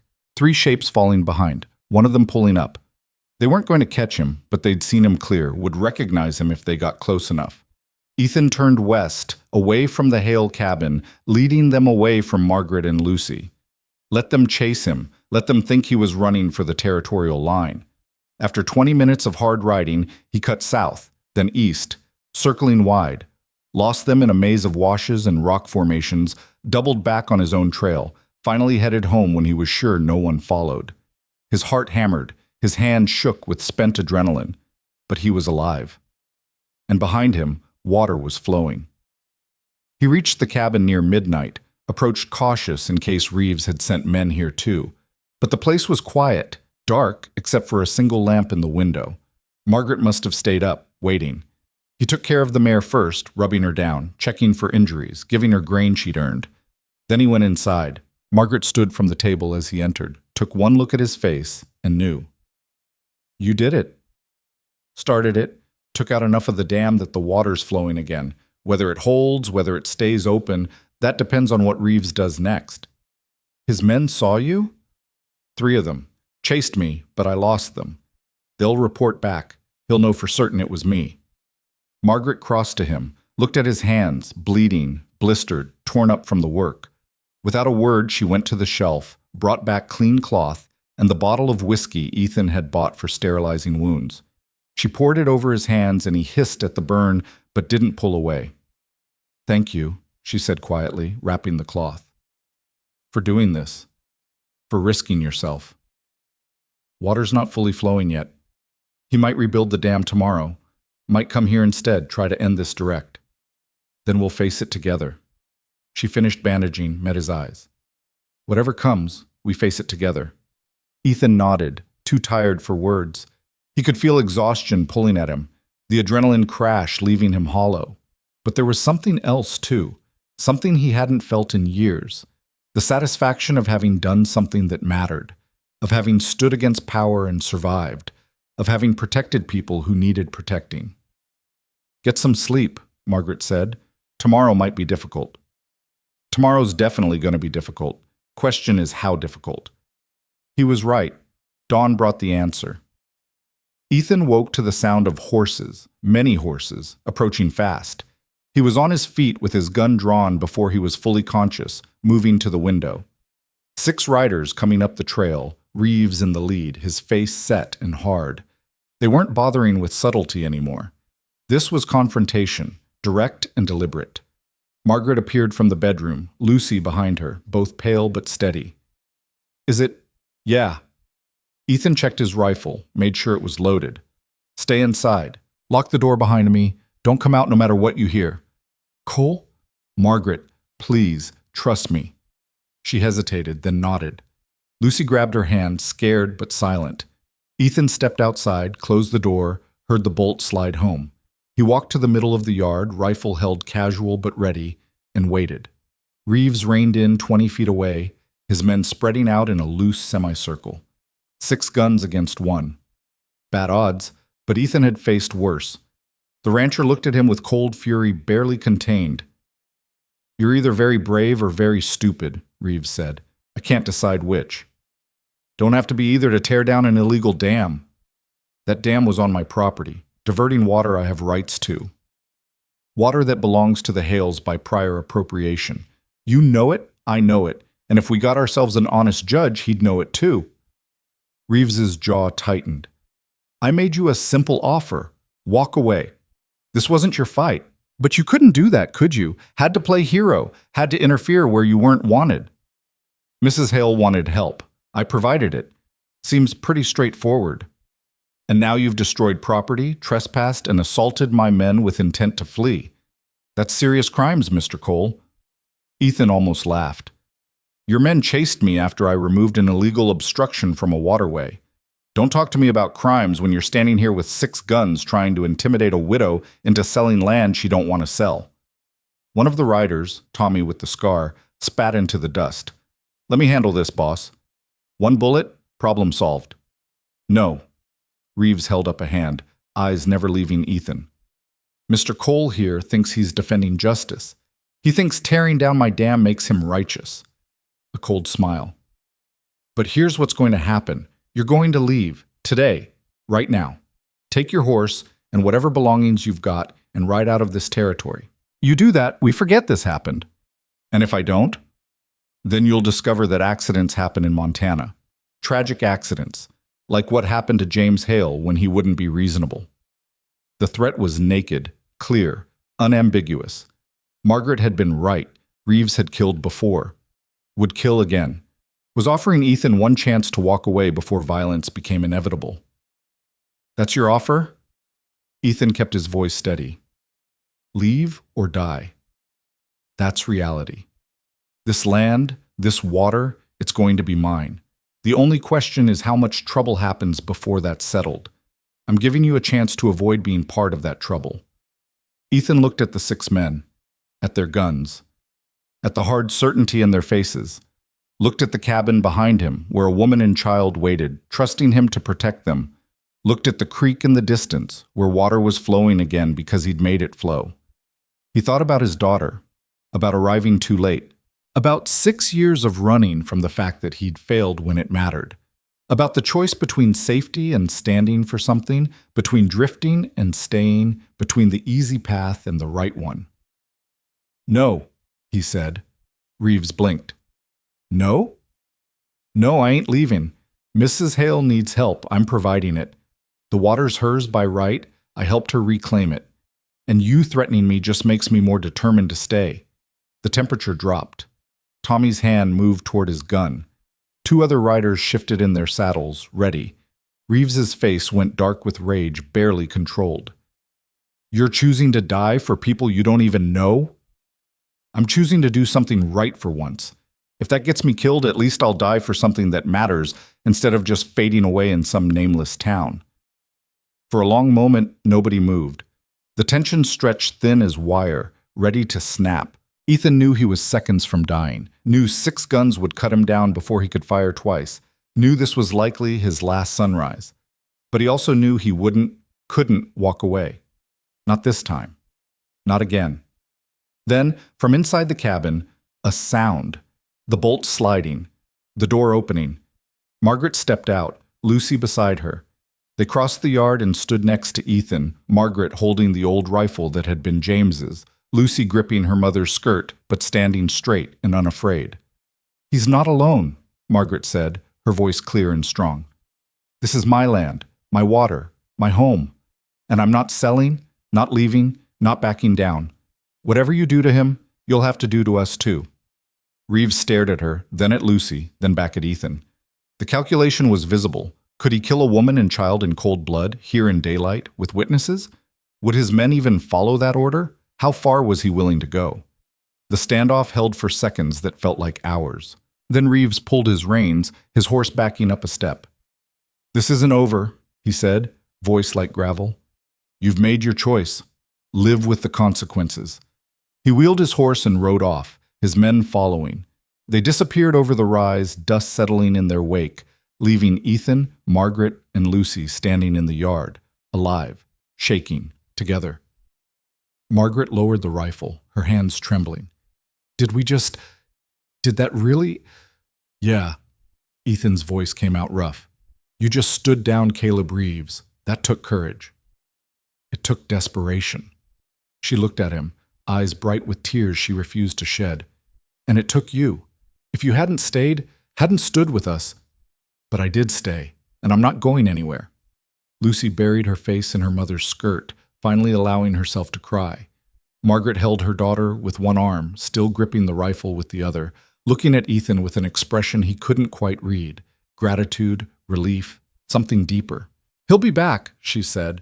"I know, but we'll be ready." Ethan looked at the creek in the distance, at the water flowing free again. "And we proved something today. Proved that standing together means something. Proved that power can be faced, even when the odds are bad. What do we do now? Now we prepare, fortify, get ready for whatever comes next." He met her eyes. "And we remember that we're not alone anymore. Whatever Reeves throws at us, we face it together." Margaret nodded slowly, Lucy still clinging to her, the three of them standing in the yard as the sun climbed higher and the day's heat began to build. They'd won this round. But the war was just beginning, and all of them knew it. The water returned like a promise kept. By noon that day, the creek bed that had been dust and memory was running clear again, not the full flow it had known before the drought, but enough. Enough to fill the irrigation ditches James Hale had dug 3 years earlier. Enough to reach the garden, the fields, the dry earth that had been waiting. Lucy ran alongside it, laughing for the first time since Ethan had known her, her bare feet splashing in mud that was forming as parched ground drank deep. But Ethan didn't celebrate. He spent the afternoon making the cabin defensible, his mind working through scenarios, angles of attack, how 6 men with guns might approach if they came back with violence instead of threats. He reinforced the door with boards scavenged from the sagging barn, checked sight lines from the windows, moved supplies away from outer walls where bullets might penetrate. Margaret watched him work, understanding without words that preparation was the only shield they had. "You think he'll come tonight?" she asked, handing him nails. "Don't know, might wait. Let us think we're safe, then hit us when we've relaxed." Ethan hammered another board into place. "Or might come fast before we're ready. Man like Reeves, hard to predict when pride's involved. He won't let this stand. What we did today, standing up to him in front of his men, he can't afford to look weak." "No, he can't." Ethan stepped back, examining his work. "Not perfect, but better. Which is why we need help, need witnesses, need people who'll know what happened if things go wrong." Margaret's face tightened. "The neighbors won't help. I told you, we owe money, and Reeves has made it clear that helping us means crossing him." "Not talking about neighbors, talking about the law." "The sheriff's in Reeves's pocket, you said so yourself." "Not talking about the sheriff either." Ethan wiped sweat from his forehead, thinking. "There's a federal marshal works out of Helena, named Samuel Hendricks. Knew him back when I was still wearing a badge. He's honest, or was last I heard. If we can get word to him about what's happening here, the illegal dam, the intimidation, maybe even about James's death, he might investigate." "And how do we get word to Helena? That's 4 days' ride, and Reeves is watching this place. Anyone leaves, he'll know." "Not anyone. Me." Ethan met her eyes. "I leave tonight. Ride hard. I can make Helena in 3 days. File a formal complaint, get Hendricks moving this direction. By the time I get back, maybe we'll have federal law on our side instead of just local corruption." Margaret stared at him. "You'd leave? After everything you said about standing together?" "I'd leave to get help. There's a difference. Margaret, we can't win this alone. 3 of us against Reeves and however many men he wants to hire. Eventually, he'll just wait us out, starve us out, or burn us out. But if we've got a federal marshal investigating, if there's official attention on this situation, Reeves has to be careful. Has to think twice before doing something that'll bring down trouble he can't buy his way out of." She turned away, looking out the window at Lucy playing in the creek, at the water flowing free, at the small victory they'd won that felt suddenly fragile. "And if he comes while you're gone? If he doesn't wait? Then you do what you did this morning. You stand. You fight if you have to. You survive until I get back." "Cole, I can barely hold that rifle steady. Lucy's 8 years old. We're not fighters. You stood down 6 armed men this morning. You're stronger than you think." He crossed to her, voice gentle but firm. "But you're right that you need better odds. So here's what we do. I don't leave tonight. I leave tomorrow night, after I've taught you some things. How to shoot straight, how to fortify better, how to watch for approach. 1 day of preparation, then I ride." Margaret closed her eyes, shoulders tight with tension. "I hate this. I hate that my daughter has to learn to shoot. I hate that we're preparing for violence.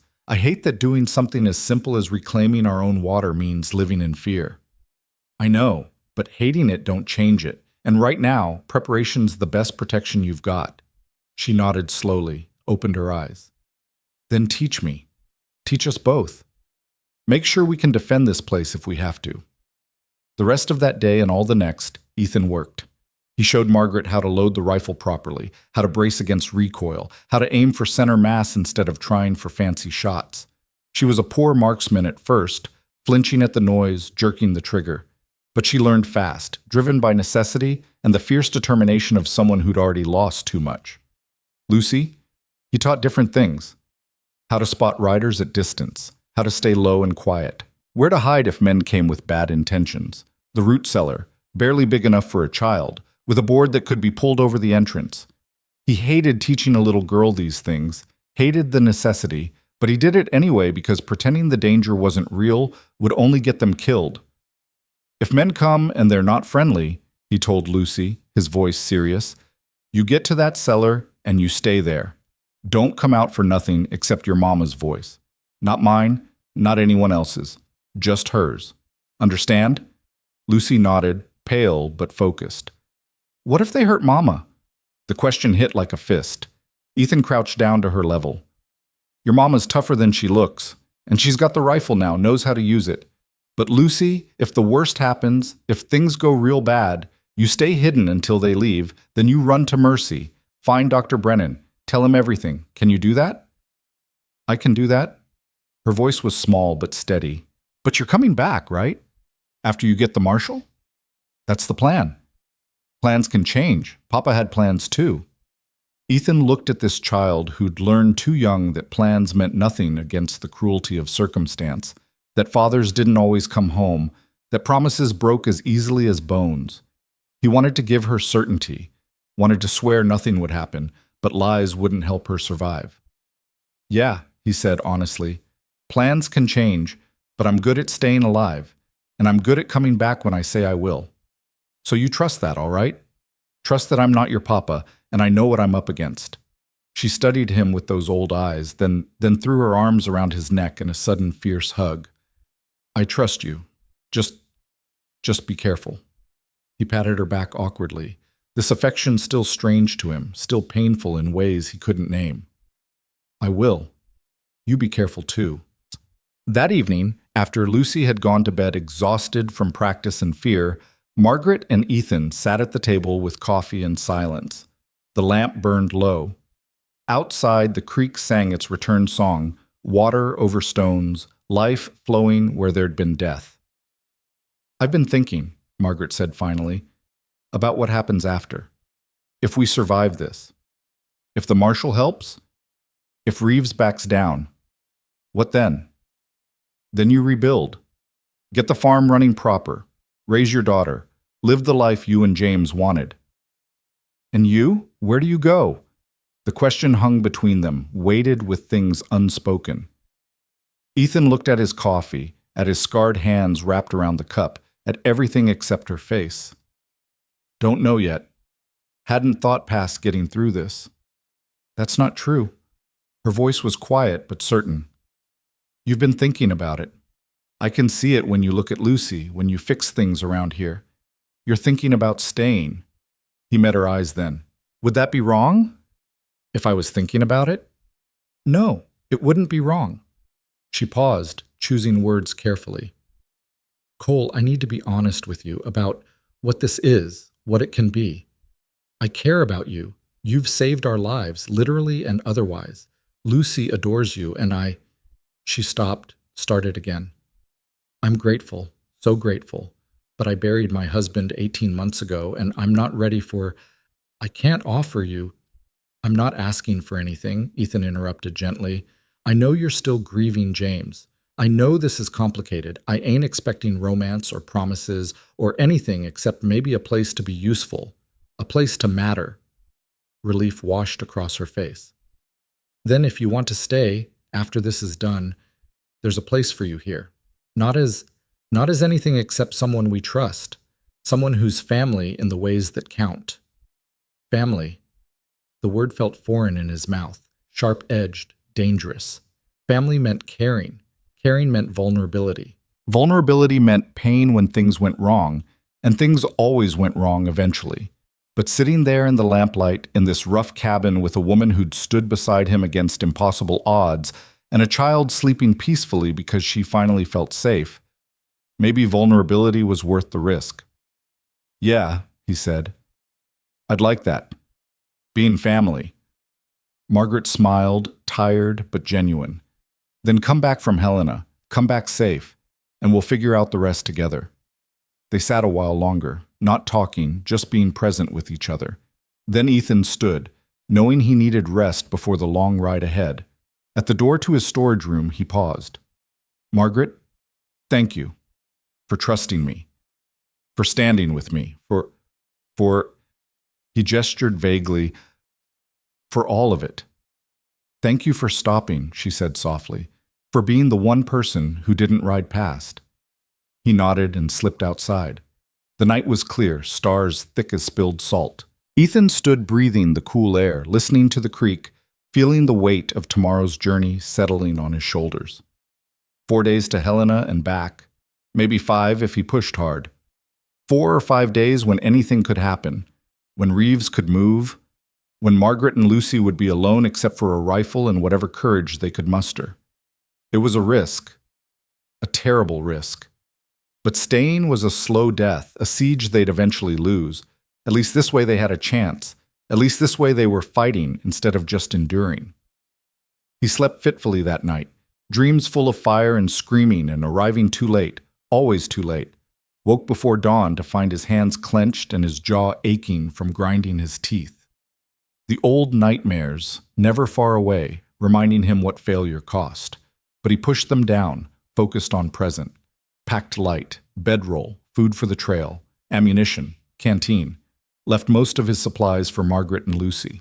Saddled the mare in darkness, checked her shoes, her legs, made sure she was sound for hard travel. Margaret emerged as he was cinching the saddle, Lucy trailing behind her still in her nightgown. They stood watching him work, 3 people who'd become something like family in the space of 2 weeks, now facing separation that might be permanent. "Remember what I taught you," Ethan said, not looking at them, afraid if he did, his resolve would crack. "Keep watch. Trust your instincts. If anything feels wrong, it probably is." "We'll be careful," Margaret promised. "And you ride fast but not reckless. Helena's no good to us if you get there dead." "I'll be careful too." He swung into the saddle, finally met her eyes. 4 days? 5 at most. Then I'm back with help, or I'm back alone, but I'm back. That's a promise. Lucy stepped forward, grabbed his stirrup. "You always keep your promises?" "I try to. Can't always control circumstances, but I try." "Then I'll see you in 5 days." She said it like conviction, like speaking it made it true. "Yeah, Lucy, you'll see me in 5 days." He rode out as the sun broke the horizon, turning the sky gold and pink and orange. Didn't look back because looking back made leaving harder. Just set his face east toward Helena and let the mare find her pace, eating miles, putting distance between himself and the 2 people he'd somehow come to care about, despite every intention to stay detached. The first day passed in hard riding. Ethan pushed through heat and fatigue, stopped only to water the mare and rest her briefly. Saw no one, which was both relief and worry. Where were Reeves's men? Were they watching the cabin? Following him? Waiting somewhere ahead? He made camp that night in a dry wash, no fire, jerky, and water for dinner. Slept with his gun in hand, every sound jerking him awake. But nothing came except dawn, and he rode on. The second day was worse. The mare was tired, and he couldn't push her as hard without risking injury. They made slower time, and Ethan's mind raced with scenarios, each worse than the last. Margaret facing down armed men alone. Lucy hiding in the root cellar while the cabin burned above her. Arriving back to find graves instead of people. Stop it, he told himself. Focus on the job. Get to Helena. Get Hendricks. Get back. But the fears wouldn't quiet, and he knew why. He cared. Despite every wall he'd built, despite 6 years of telling himself not to get attached, he cared about Margaret Hale and her daughter. Cared enough that the thought of them hurt or killed made his chest tight and his hands shake. Dangerous, that. But also strangely right. Like a piece of himself he'd buried was clawing back to life. He reached Helena late on the third day, the mayor stumbling with exhaustion. Found the federal office, a small building near the territorial courthouse.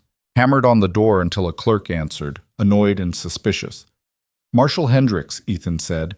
"I need to see him, now." The marshal don't see people without appointments. Then make an exception. Tell him Ethan Cole needs to talk to him about water rights, illegal dams, and possible murder in Mercy. Tell him it's urgent. Something in his voice, in his face, made the clerk hesitate.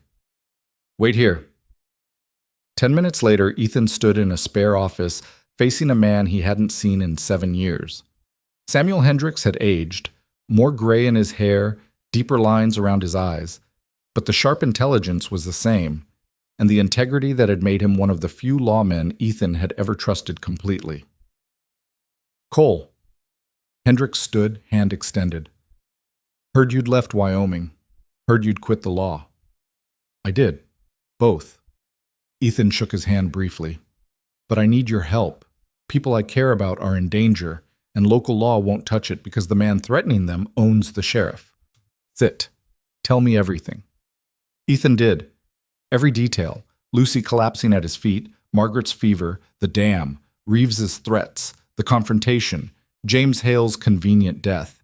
He spoke for 20 minutes without pause, laying out the case methodically, the way he'd once presented evidence in court. Hendricks listened, face neutral, fingers steepled. When Ethan finished, the marshal sat silent for a long moment. "Caleb Reeves," he said finally. "Yeah, I know the name. Rich, connected, smart enough not to get caught at anything directly. If he killed James Hale, he did it clean. And water rights disputes. They're messy, Cole. Hard to prove, hard to enforce, and territorial judges don't like getting involved. So you won't help." Ethan felt something die in his chest. "Didn't say that." Hendricks leaned forward. "I said it's messy, but if there's an illegal dam diverting water from homesteaders with prior rights, that's federal jurisdiction. Interstate commerce implications, territorial regulations. I can investigate that. And if I happen to look into other irregularities while I'm investigating the dam, well, that's just thorough police work." Hope sparked. "You'll come?" "I'll come. But Colt, you need to understand, investigation takes time. I can't just ride in and arrest Reeves on your word. I need evidence, witnesses, documentation. And even then, if he's as connected as you say, prosecution might not stick. I just need you there. Just need official eyes on the situation. Reeves can kill a widow and a drifter and nobody'll care. But he can't kill a federal marshal without consequences." "True enough." Hendricks stood, reached for his coat. "I'll ride out tomorrow. Bring a deputy. Should reach Mercy in 3 days. Make it 2, please. I've been gone 3 days already. If Reeves moves while I'm not there, then you better ride back fast." Hendricks met his eyes. "And Cole? Be ready for this to get ugly. Men like Reeves don't give up easy, and federal investigation might push him to do something desperate before I arrive." "I know, but it's still better than doing nothing." "Maybe." Hendricks walked him to the door. "One more thing, you carrying a badge these days?" "No, turned mine in 7 years ago." "Might want to consider picking one up again. Even temporary, even just for this. Makes everything cleaner legally if you have to defend those people." Ethan shook his head. "I'm done being a lawman.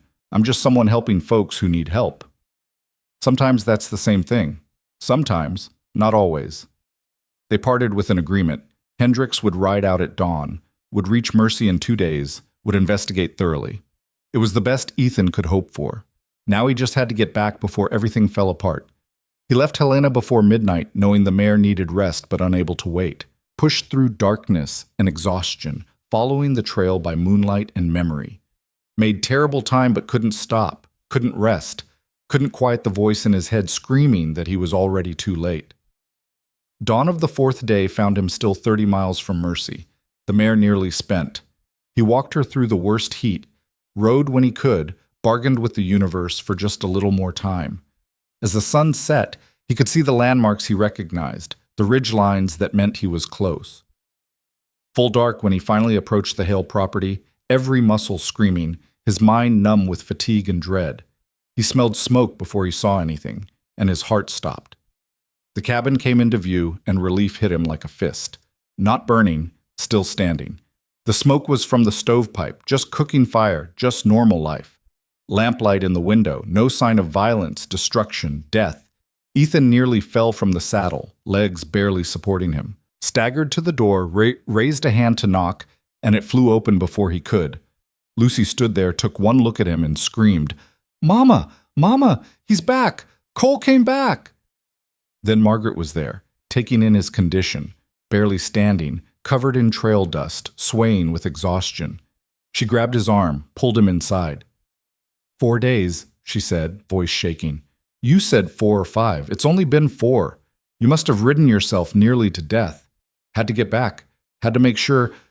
He couldn't finish, just stood there breathing hard, looking at them both alive and whole and safe. We're fine, Margaret said gently. Nothing happened. Reeves hasn't come, hasn't sent anyone. It's been quiet. Too quiet. That worries me. Later. Right now you need to sit down before you fall down. She guided him to a chair, and he dropped into it gratefully. Lucy brought water, and he drank, tasting dust and metal and relief. The marshal? Margaret asked. Coming. 2 days. Him and a deputy. Federal investigation into the dam, into everything. Ethan set down the cup.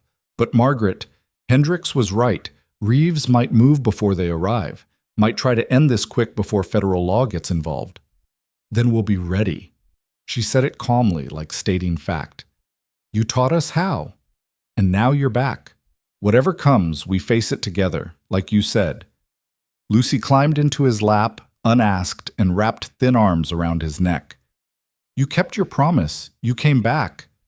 Ethan held her awkwardly, this child who trusted him despite every reason not to trust adults who left. Over her head, he met Margaret's eyes. Yeah, he said quietly. I came back, and I'm staying until this is finished. Then rest tonight. Tomorrow we prepare. Margaret's jaw was set, her eyes hard. Because if Reeves is coming, I want to be ready. I want him to understand that we're not victims anymore. We're fighters. Ethan nodded, too tired for words. Lucy finally climbed down, and he forced himself to his feet, to the storage room, to his bedroll. Collapsed onto it, fully dressed, gun within reach, ears tuned to any sound that didn't belong. He'd made it back. They were alive. The marshal was coming. But the hardest part was still ahead, and all of them knew it. The storm was gathering, and soon, very soon, it would break with a fury that would test everything they'd built, everything they'd become. But for tonight, they were together. For tonight, that was enough. Morning came too soon, harsh sunlight streaming through the gaps in the walls, pulling Ethan from dreams of smoke and gunfire. He woke with his hand already on his revolver, heart pounding, before memory caught up and he remembered where he was. Safe. For now. He emerged from the storage room to find Margaret already up, coffee made, bread baking in the stove. She looked at him with concern that quickly shifted to assessment. You look better than last night. Better than... Still terrible, but better. Feel like I've been dragged behind a horse for 4 days. He accepted the coffee she poured, let the heat and bitterness clear his head. But I'll manage. We got work to do before Hendricks arrives. What kind of work? The kind that makes sure we're still alive when he gets here. Ethan moved to the window, looking out at the property with tactical eyes. Reeves knows I went somewhere. His men have been watching. You said it's been quiet, but quiet means they're waiting, planning. Once they figure out I went to Helena, once they realize federal law's coming, they'll move fast. Margaret set down her own cup, face tight. When? Today. Tomorrow at latest. They can't afford to wait for Hendricks to arrive and start asking questions about illegal dams and convenient accidents. He turned to face her. We need to be ready for a siege, and we need witnesses. Witnesses to what? To whatever happens. If Reeves comes with violence, we need people who'll testify, who'll tell Hendricks what they saw. People he can't intimidate or buy off. Cole, I told you, the neighbors won't help. They're too scared, too indebted. Not talking about neighbors, talking about Dr. Brennan. Margaret blinked. The doctor? Why would he help us? Because he's already in this, whether he knows it or not. He treated you. knows Reeves tried to let you die through neglect. He's seen what power does in this county, and from what I saw of him, he's got more spine than most. Ethan drained his coffee. I'm writing to Mercy this morning, gonna ask him to come stay here until the marshal arrives. Having a respected town doctor present changes the calculation, makes it harder for Reeves to do something he can't explain away. He might refuse. He might, but I'm gonna ask anyway. He checked his guns, reloaded from habit. While I'm gone, you and Lucy stay inside, door barred, rifle loaded. Anyone approaches who's not me or Brennan, you don't open up. Understood? We'll be careful. Margaret hesitated, then crossed to him. Cole, if Brennan won't come, if you can't convince him, what then? Then we hold out until Hendricks arrives and hope that's enough.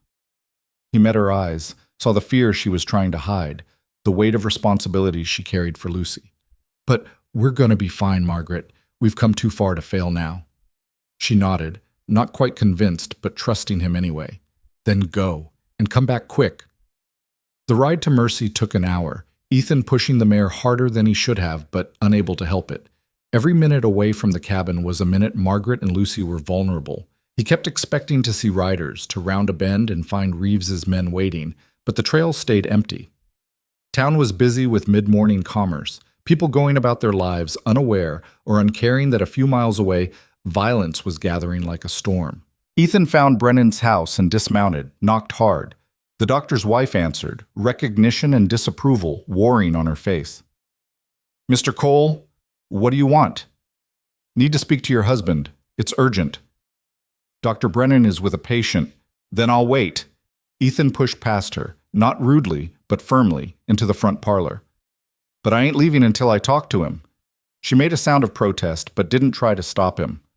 10 minutes later, Brennan appeared, medical bag in hand, irritation clear on his face. Mr. Cole, Catherine says you forced your way in. I knocked and entered when she answered. That ain't forcing. Ethan stood. I need your help. Need you to come to the Hale place and stay there until the federal marshal arrives. Brennan stared. The federal? What are you talking about? Marshal Samuel Hendricks out of Helena. I rode there, filed a complaint about illegal water diversion, intimidation, possibly murder. He's coming to investigate, should be here tomorrow. But Reeves knows I left, probably knows where I went. He'll move before Hendricks arrives, try to settle this permanent. And you want me there as what? A witness? A presence, a respected doctor who'll testify to what he sees. Reeves might risk killing a drifter and a widow, but killing or threatening you, that brings consequences he can't buy his way out of. Brennan set down his bag slowly. You're asking me to put myself between Caleb Reeves and something he wants badly enough to kill for. Yeah, that's what I'm asking. Why would I do that? I've got a practice here, a wife, a life. Getting involved in your fight could cost me everything. Because it's the right thing to do. Ethan kept his voice level. Because Margaret Hale almost died while people who could have helped stood by and did nothing. Because her husband was murdered and everyone knows it, but nobody'll say it. Because sometimes being a doctor means more than treating sickness. It means standing up when people need you. That's easy to say when it's not your life on the line. It is my life on the line. I'm the one who tore down the dam. I'm the one who brought in federal law. I'm the one who'll catch the first bullet if Reeves comes with violence. Ethan stepped closer. I ain't asking you to fight, just asking you to be there, to see, to tell the truth about what you see. Brennan looked at him for a long moment, internal struggle visible on his face. Finally, he shook his head. I can't. I'm sorry, but I can't risk my family for people I barely know.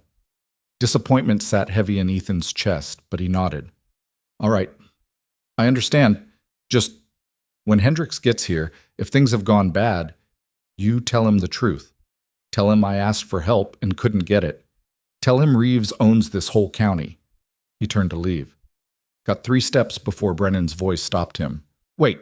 The doctor stood, hands clenched. If I do this, if I come, you swear to me that you'll do everything possible to avoid violence? That you won't provoke Reeves? Won't give him excuse? I'll avoid violence if I can, but if he brings it, I'll meet it. I got a woman and child to protect, and I won't let them die to spare anyone's conscience. Fair enough. Brennan picked up his bag again. Give me 10 minutes to pack supplies and tell Catherine. Then I'll ride with you. Relief hit hard. Thank you. Don't thank me yet.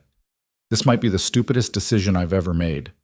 But there was something else in Brennan's eyes now. Determination, maybe even the faint spark of righteousness. I've watched Reeves run roughshod over this county for too long. Watched good people suffer because he's rich and connected. If there's finally a chance to hold him accountable, to stand witness against him, maybe it's worth the risk. They rode back together, Brennan on his own horse, quiet and tense. Halfway there, he spoke. Mrs. Hale, how is she recovering? Stronger each day? The fever's completely gone. She's eating well, getting her strength back. Good. She's a strong woman, stronger than she knows. Brennan paused. I treated her husband once, years ago, broken ribs from a fall. James Hale was a good man, honest, hard-working. His death, I never believed the official story. Why didn't you say something? To who? The sheriff who takes money from Reeves? The judge who owes him favors? I'm just a doctor, Mr. Cole. I've got no power here. His voice turned bitter. Or I told myself I didn't. Easier to stay silent, stay safe, pretend I couldn't make a difference. You're making one now. Maybe. Or maybe I'm just putting off a guilty conscience for a few more days. Brennan looked at him. You really think this marshal can help? That federal law means anything against local power? I think it's our best shot, and I think doing nothing guarantees losing. They reached the cabin just past noon. Margaret opened the door at Ethan's call, surprise and relief crossing her face when she saw Brennan. Doctor, why are you here? Mr. Cole convinced me you might need medical attention, or at least medical presence. Brennan dismounted, tied his horse. I'm told a federal marshal is coming to investigate irregularities in this county. Thought I'd wait here until he arrives. Make sure everyone stays healthy. Margaret looked between them, understanding dawning. You're here as a witness. I'm here as a doctor. If witnessing happens to occur, well, that's just part of thorough medical practice. She smiled, tired but genuine. Thank you, truly. You didn't have to come. Actually, I think I did. Should have done it sooner. Brennan looked around the cabin, at the reinforced door, the rifle by the window, the tense atmosphere of people preparing for violence. But I'm here now. Let's hope my presence is unnecessary and boring. The afternoon passed in taut waiting. Ethan kept watch from the window, scanning the horizon for riders. Margaret tried to keep busy with normal tasks, but her eyes kept going to the rifle. Lucy was quieter than usual, sensing the adult's tension, staying close to her mother. Brennan sat at the table, ostensibly reading a medical journal he'd brought, but his eyes were on the door. Around 3 o'clock, Lucy spotted them first. Riders coming, a lot of them. Ethan was at the window instantly, counting. 8 men on horseback, approaching at a walk. Reeves in the lead, Tommy beside him, 6 others Ethan didn't recognize, all armed, all serious. Margaret, get Lucy to the cellar, now. But now. His voice cut like a blade. Doctor, you stay visible in the window. I'm going out. Cole, there's 8 of them, and they're not here to talk, but they won't start shooting with a town doctor watching. That's the whole point. He checked his guns, took a breath. Just stay visible, and if this goes bad, you tell Hendricks everything. He stepped outside before anyone could argue, closing the door behind him. Took a position in the yard, hand near his gun, but not on it, projecting calm he didn't feel. The riders pulled up 15 feet away, spreading out in a loose line. Reeves looked different than before, harder, angrier. A man pushed past patience into fury. Mr. Cole, we need to have a conversation. We having one now? Say what you came to say. You went to Helena, filed complaints with the federal marshal, told lies about dams and water rights and murder. Reeves's voice was tight with controlled rage. You had no right. This is a local matter. Water diversion across federal land makes it federal jurisdiction, and murder's always federal business when local law won't touch it. There was no murder. James Hale died in an accident. Convenient timing on that accident, day after he threatened legal action about water rights. Ethan watched the men flanking Reeves, saw Tommy's hand hovering near his gun. But a federal marshal can investigate, ask questions, find truth. Should be here tomorrow, in fact. That landed like a bomb. Reeves's face went dark. Tomorrow. Tomorrow. So whatever you came here to do, better think hard about doing it with witnesses around and federal law coming. Ethan nodded toward the window, where Brennan's face was clearly visible. Dr. Brennan's inside. Respected town doctor, watching everything. Hard to explain away violence when you've got that kind of witness. Reeves looked at the window, recognition and calculation warring on his face. His hand tightened on his reins. You think bringing in a doctor and a marshal changes anything? You think I can't handle federal investigation? I think federal marshals ask inconvenient questions about dams, about accidents, about who profits when homesteaders die or disappear. I think once they start investigating, they find things, and I think you're smart enough to know that. What I know is that you're a drifter with a gun playing at being a hero. What I know is that widows can't run farms alone, that little girls grow up hungry when their mothers fail, that this land is wasted on people who can't make it productive. Reeves leaned forward in his saddle. Last chance, Cole. Take the widow and her daughter and leave. Tonight. I'll even pay your travel expenses. Generous offer, given the trouble you've caused. Not interested. Then you're choosing to die.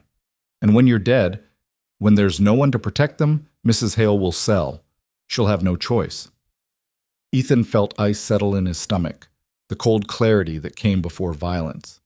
You threatening to kill me in front of witnesses? In front of a town doctor?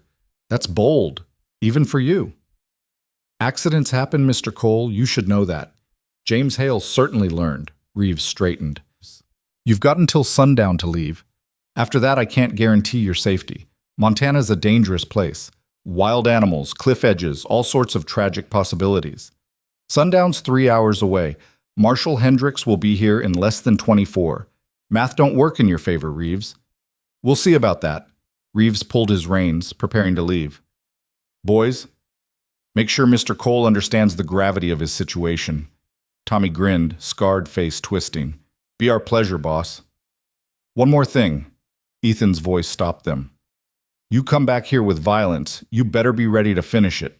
Because I don't run, and I don't quit, and I've got nothing to lose except people I've decided to protect. That makes me dangerous in ways you probably haven't considered. Reeves looked at him, really looked. Seen for maybe the first time that Ethan wasn't bluffing, wasn't posturing, wasn't playing a game he could win. You really are willing to die for them. If it comes to that, then you're a fool. But there was something else in Reeves's voice now. Uncertainty, maybe even respect. A brave fool, but a fool nonetheless. They rode off, dust rising, leaving Ethan standing in the yard with his heart hammering and his hands shaking from adrenaline he couldn't release. He waited until they were out of sight, then went back inside. Margaret was at the top of the cellar stairs, Lucy behind her, both pale but composed. Brennan stood by the window, face grim. Well, the doctor said, that was illuminating and terrifying. He'll be back. Ethan crossed to the window, watching the horizon. Sundown, or just after. He can't wait for Hendricks to arrive. Has to make his move tonight. Then we prepare. Margaret's voice was steady. Like you taught me, we prepare and we hold until morning. The hours until sunset were the longest of Ethan's life. They fortified further, moving furniture to create barriers, filling containers with water in case of fire, making sure ammunition was accessible. Brennan helped, despite his obvious fear, following Ethan's directions, asking intelligent questions about defensive positions. I'm a doctor, not a soldier, he said at one point. I've never shot at another human being. Hope you don't have to tonight. But if it comes to it, you aim for center mass and you don't hesitate. Hesitation gets you killed. Lucy. They put in the cellar early, over her protests. Margaret knelt beside the small opening, speaking quietly to her daughter. You stay here, baby. No matter what you hear, you stay here until Mama or Cole comes for you. Understand? I understand. Lucy's voice was small but brave. Mama, I love you. I love you too. So much. Margaret kissed her forehead, then pulled the board over the entrance, stood looking at it for a long moment, composing herself, then turned to face the men. All right, I'm ready. Sunset came in shades of orange and red, the sky bleeding color like a wound. Ethan positioned himself by the front window, Margaret at the side, Brennan at the back. The light faded slowly, shadows lengthening, tension ratcheting higher with each passing minute. Full dark fell. An hour passed. 2. Nothing. Maybe he's not coming, Brennan said quietly. Maybe the threat was enough. He's coming. Ethan didn't take his eyes from the window. Just waiting, making us nervous, hoping we'll relax. Another hour, then faint in the distance the sound of horses. Multiple horses, moving slow and careful. Ethan's hand tightened on his rifle. Here we go. Remember, don't shoot unless they shoot first. We need them to be the aggressors. Need this to be clear self-defense. The riders materialized from darkness, maybe a dozen this time, more than before. Reeves had brought reinforcements, men who'd do what needed doing for the right price. They spread out in a wide circle around the cabin, cutting off escape routes, preparing for... Fire bloomed in 3 places at once. Torches arcing through the air, landing on the roof, against the walls, spreading fast across dry timber. Fire! Margaret screamed, moving toward the cellar. No! Ethan grabbed her. That's what they want. We go outside, they shoot us. We stay inside, we burn. Either way, we lose Lucy. Then what do we do? Gunshots answered, bullets punching through the walls, through the windows, the sound deafening in the small space. Ethan pulled Margaret down, returned fire, saw a shape fall from a horse. Brennan was at the back window, not shooting, but watching, witnessing. More fire. The roof was catching now, flames spreading, smoke filling the cabin. Heat building, Lucy screaming from the cellar, terrified but still hidden. They had minutes, maybe less, before the structure became an oven. We have to get her out. Margaret was crying now, desperate. We have to... Cellar opens outside, back of the cabin. Ethan made a decision, the only decision available. I'm going out, gonna draw their fire. Give you time to get Lucy and run for the creek. The cottonwoods. Hide there. Wait for Hendricks. Colt, no. No choice. Doctor, you go with them. Get them safe, then get to Hendricks. Tell him everything. He looked at Margaret, smoke stinging his eyes, time running out. I'm sorry. I promised I'd keep you safe, but you did keep us safe. You gave us a chance. She grabbed his face, kissed him hard and quick. Don't die. Please don't die. Then she was moving, calling for Lucy, and Brennan was helping, and Ethan was at the door, rifle in one hand, revolver in the other, preparing to step into hell. He kicked the door open and came out shooting. The night exploded into chaos, muzzle flashes, screaming horses, men cursing and diving for cover. Ethan fired methodically, not trying for kills, but for confusion, for time, for space. Saw movement to his left and pivoted, shot hitting something that cried out. Felt a bullet wind past his ear, another tug at his sleeve. Behind him, Margaret and Lucy were running, Brennan shepherding them toward the creek. Most of the riders were focused on Ethan, the immediate threat, but 2 broke away to pursue. Ethan shot one from his horse, the other made it 10 yards before Brennan, quiet, peaceful Dr. Brennan, picked up a fallen rifle and shot him in the leg. Then Reeves was there on foot, gun drawn, face twisted with rage. You stubborn bastard! You couldn't just leave. Couldn't just let you win. Ethan's revolver was empty, rifle nearly so. He was bleeding from somewhere, couldn't tell where. Your move, Reeves! For a frozen second they stood facing each other across smoke and firelight, 2 men who'd chosen different paths to the same moment. Then Reeves raised his gun. The shot came from the darkness beyond the firelight. Not Reeves's gun. Another one, the crack sharp and authoritative. Reeves staggered, looked down at the blood spreading across his chest, looked up in shock. Federal Marshal, a voice called from the darkness. Everyone drop your weapons, now! Riders scattered, some throwing down guns, others fleeing into the night. Reeves collapsed to his knees, still holding his weapon, still trying to raise it. Samuel Hendricks emerged from the shadows, rifle-trained, deputy beside him. I said drop it, Reeves. The gun fell from nerveless fingers. Reeves toppled sideways, breathing shallow, eyes wide with the understanding that he'd finally pushed too far, that power had limits, that consequences had found him. Hendricks crossed to Ethan, took in the blood, the smoke, the burning cabin. You all right, Cole? I'll live. The others, Margaret and Lucy. Safe. We saw them by the creek on our way in. Dr. Brennan's with them. Hendricks looked at the chaos around them, at the men being rounded up by his deputy, at Reeves bleeding out in the dust. We pushed hard, got here a day early. Good thing, too. Yeah, good thing. Ethan sat down hard, adrenaline crashing, pain catching up. Reeves? He's done. Shot him when he was about to kill you. Clear self-defense, and we've got a dozen witnesses to attempted murder, arson, conspiracy. Hendricks knelt beside him. You're bleeding pretty good, Cole. Let me get the doctor. In a minute.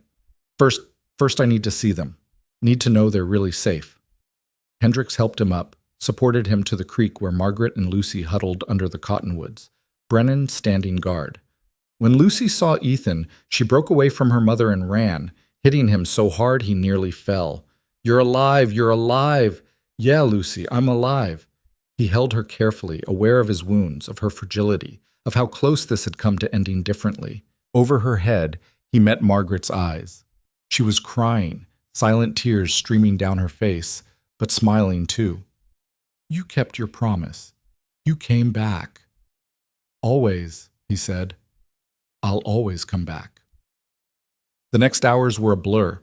Brennan treating wounds, Ethan had taken a bullet through his shoulder, another had grazed his ribs, plus burns and cuts.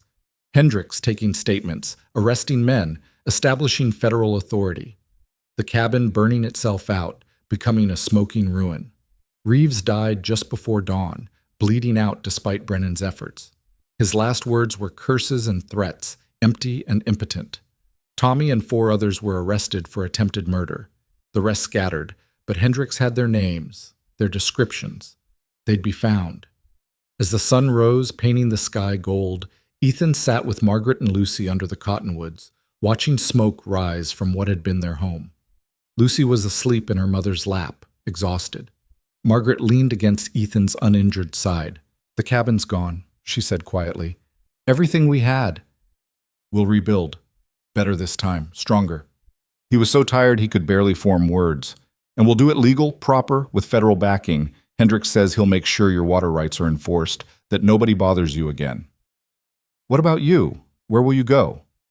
Ethan thought about that. About drifting, about moving on, about 6 years of running from attachment and pain. Thought about Lucy's arms around him, about Margaret standing beside him against impossible odds, about fighting for something instead of just surviving.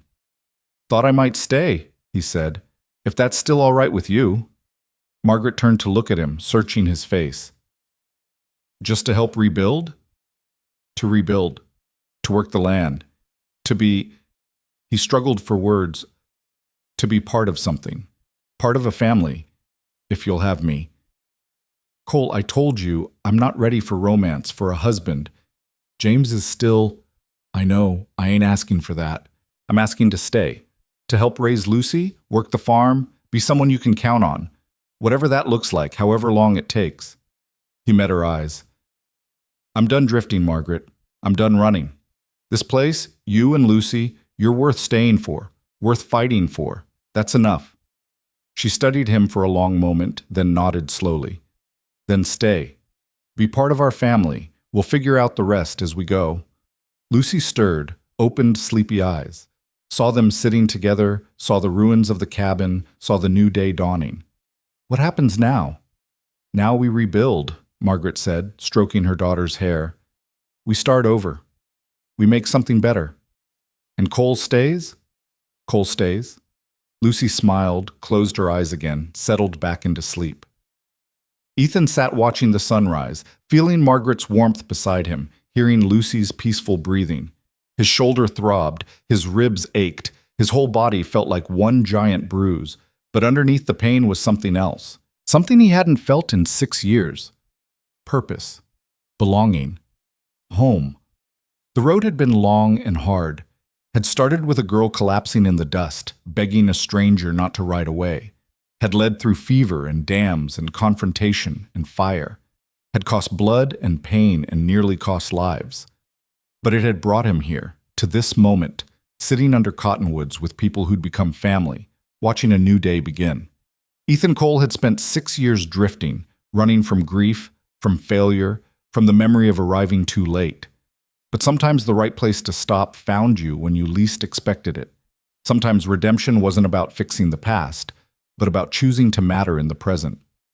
Sometimes home wasn't a place you were born, but a place you decided to stay. The sun climbed higher, burning off the last shadows. In the distance, Hendricks was organizing his prisoners, preparing to transport them to Helena for trial. Doctor. Brennan was packing his supplies, talking about coming back to help with rebuilding. The creek ran clear and free, water flowing where it belonged, giving life to land that had almost died. And in the shade of the cottonwoods, a man who'd stopped running, a woman who'd refused to quit, and a child who'd been brave beyond her years sat together, alive, safe, whole. A family forged not by blood, but by choice, by shared hardship, by the simple decision to stand together when everything said to fall apart. The cabin was ashes, but ashes made good soil for new growth, and they had time, had each other, had a future that stretched out like the Montana plains, vast and open and full of possibility. Ethan closed his eyes, let exhaustion finally claim him, and slept without nightmares for the first time in 6 years. When he woke, Margaret and Lucy were still there, watching over him like he'd watched over them. Still there. Still his family. Still home. The rest would come. Rebuilding, recovery, learning to be part of something bigger than himself. But for now, this moment was enough. More than enough. It was everything. The story that began with a desperate plea beneath a merciless sun ended in the cool shade of cottonwoods, with water flowing and hope renewed, and 3 people who'd found in each other what they'd thought they'd lost forever. Not rescue, but partnership. Not salvation, but belonging. Not the end of hardship, but the strength to face it together. And sometimes that was the best kind of miracle there was.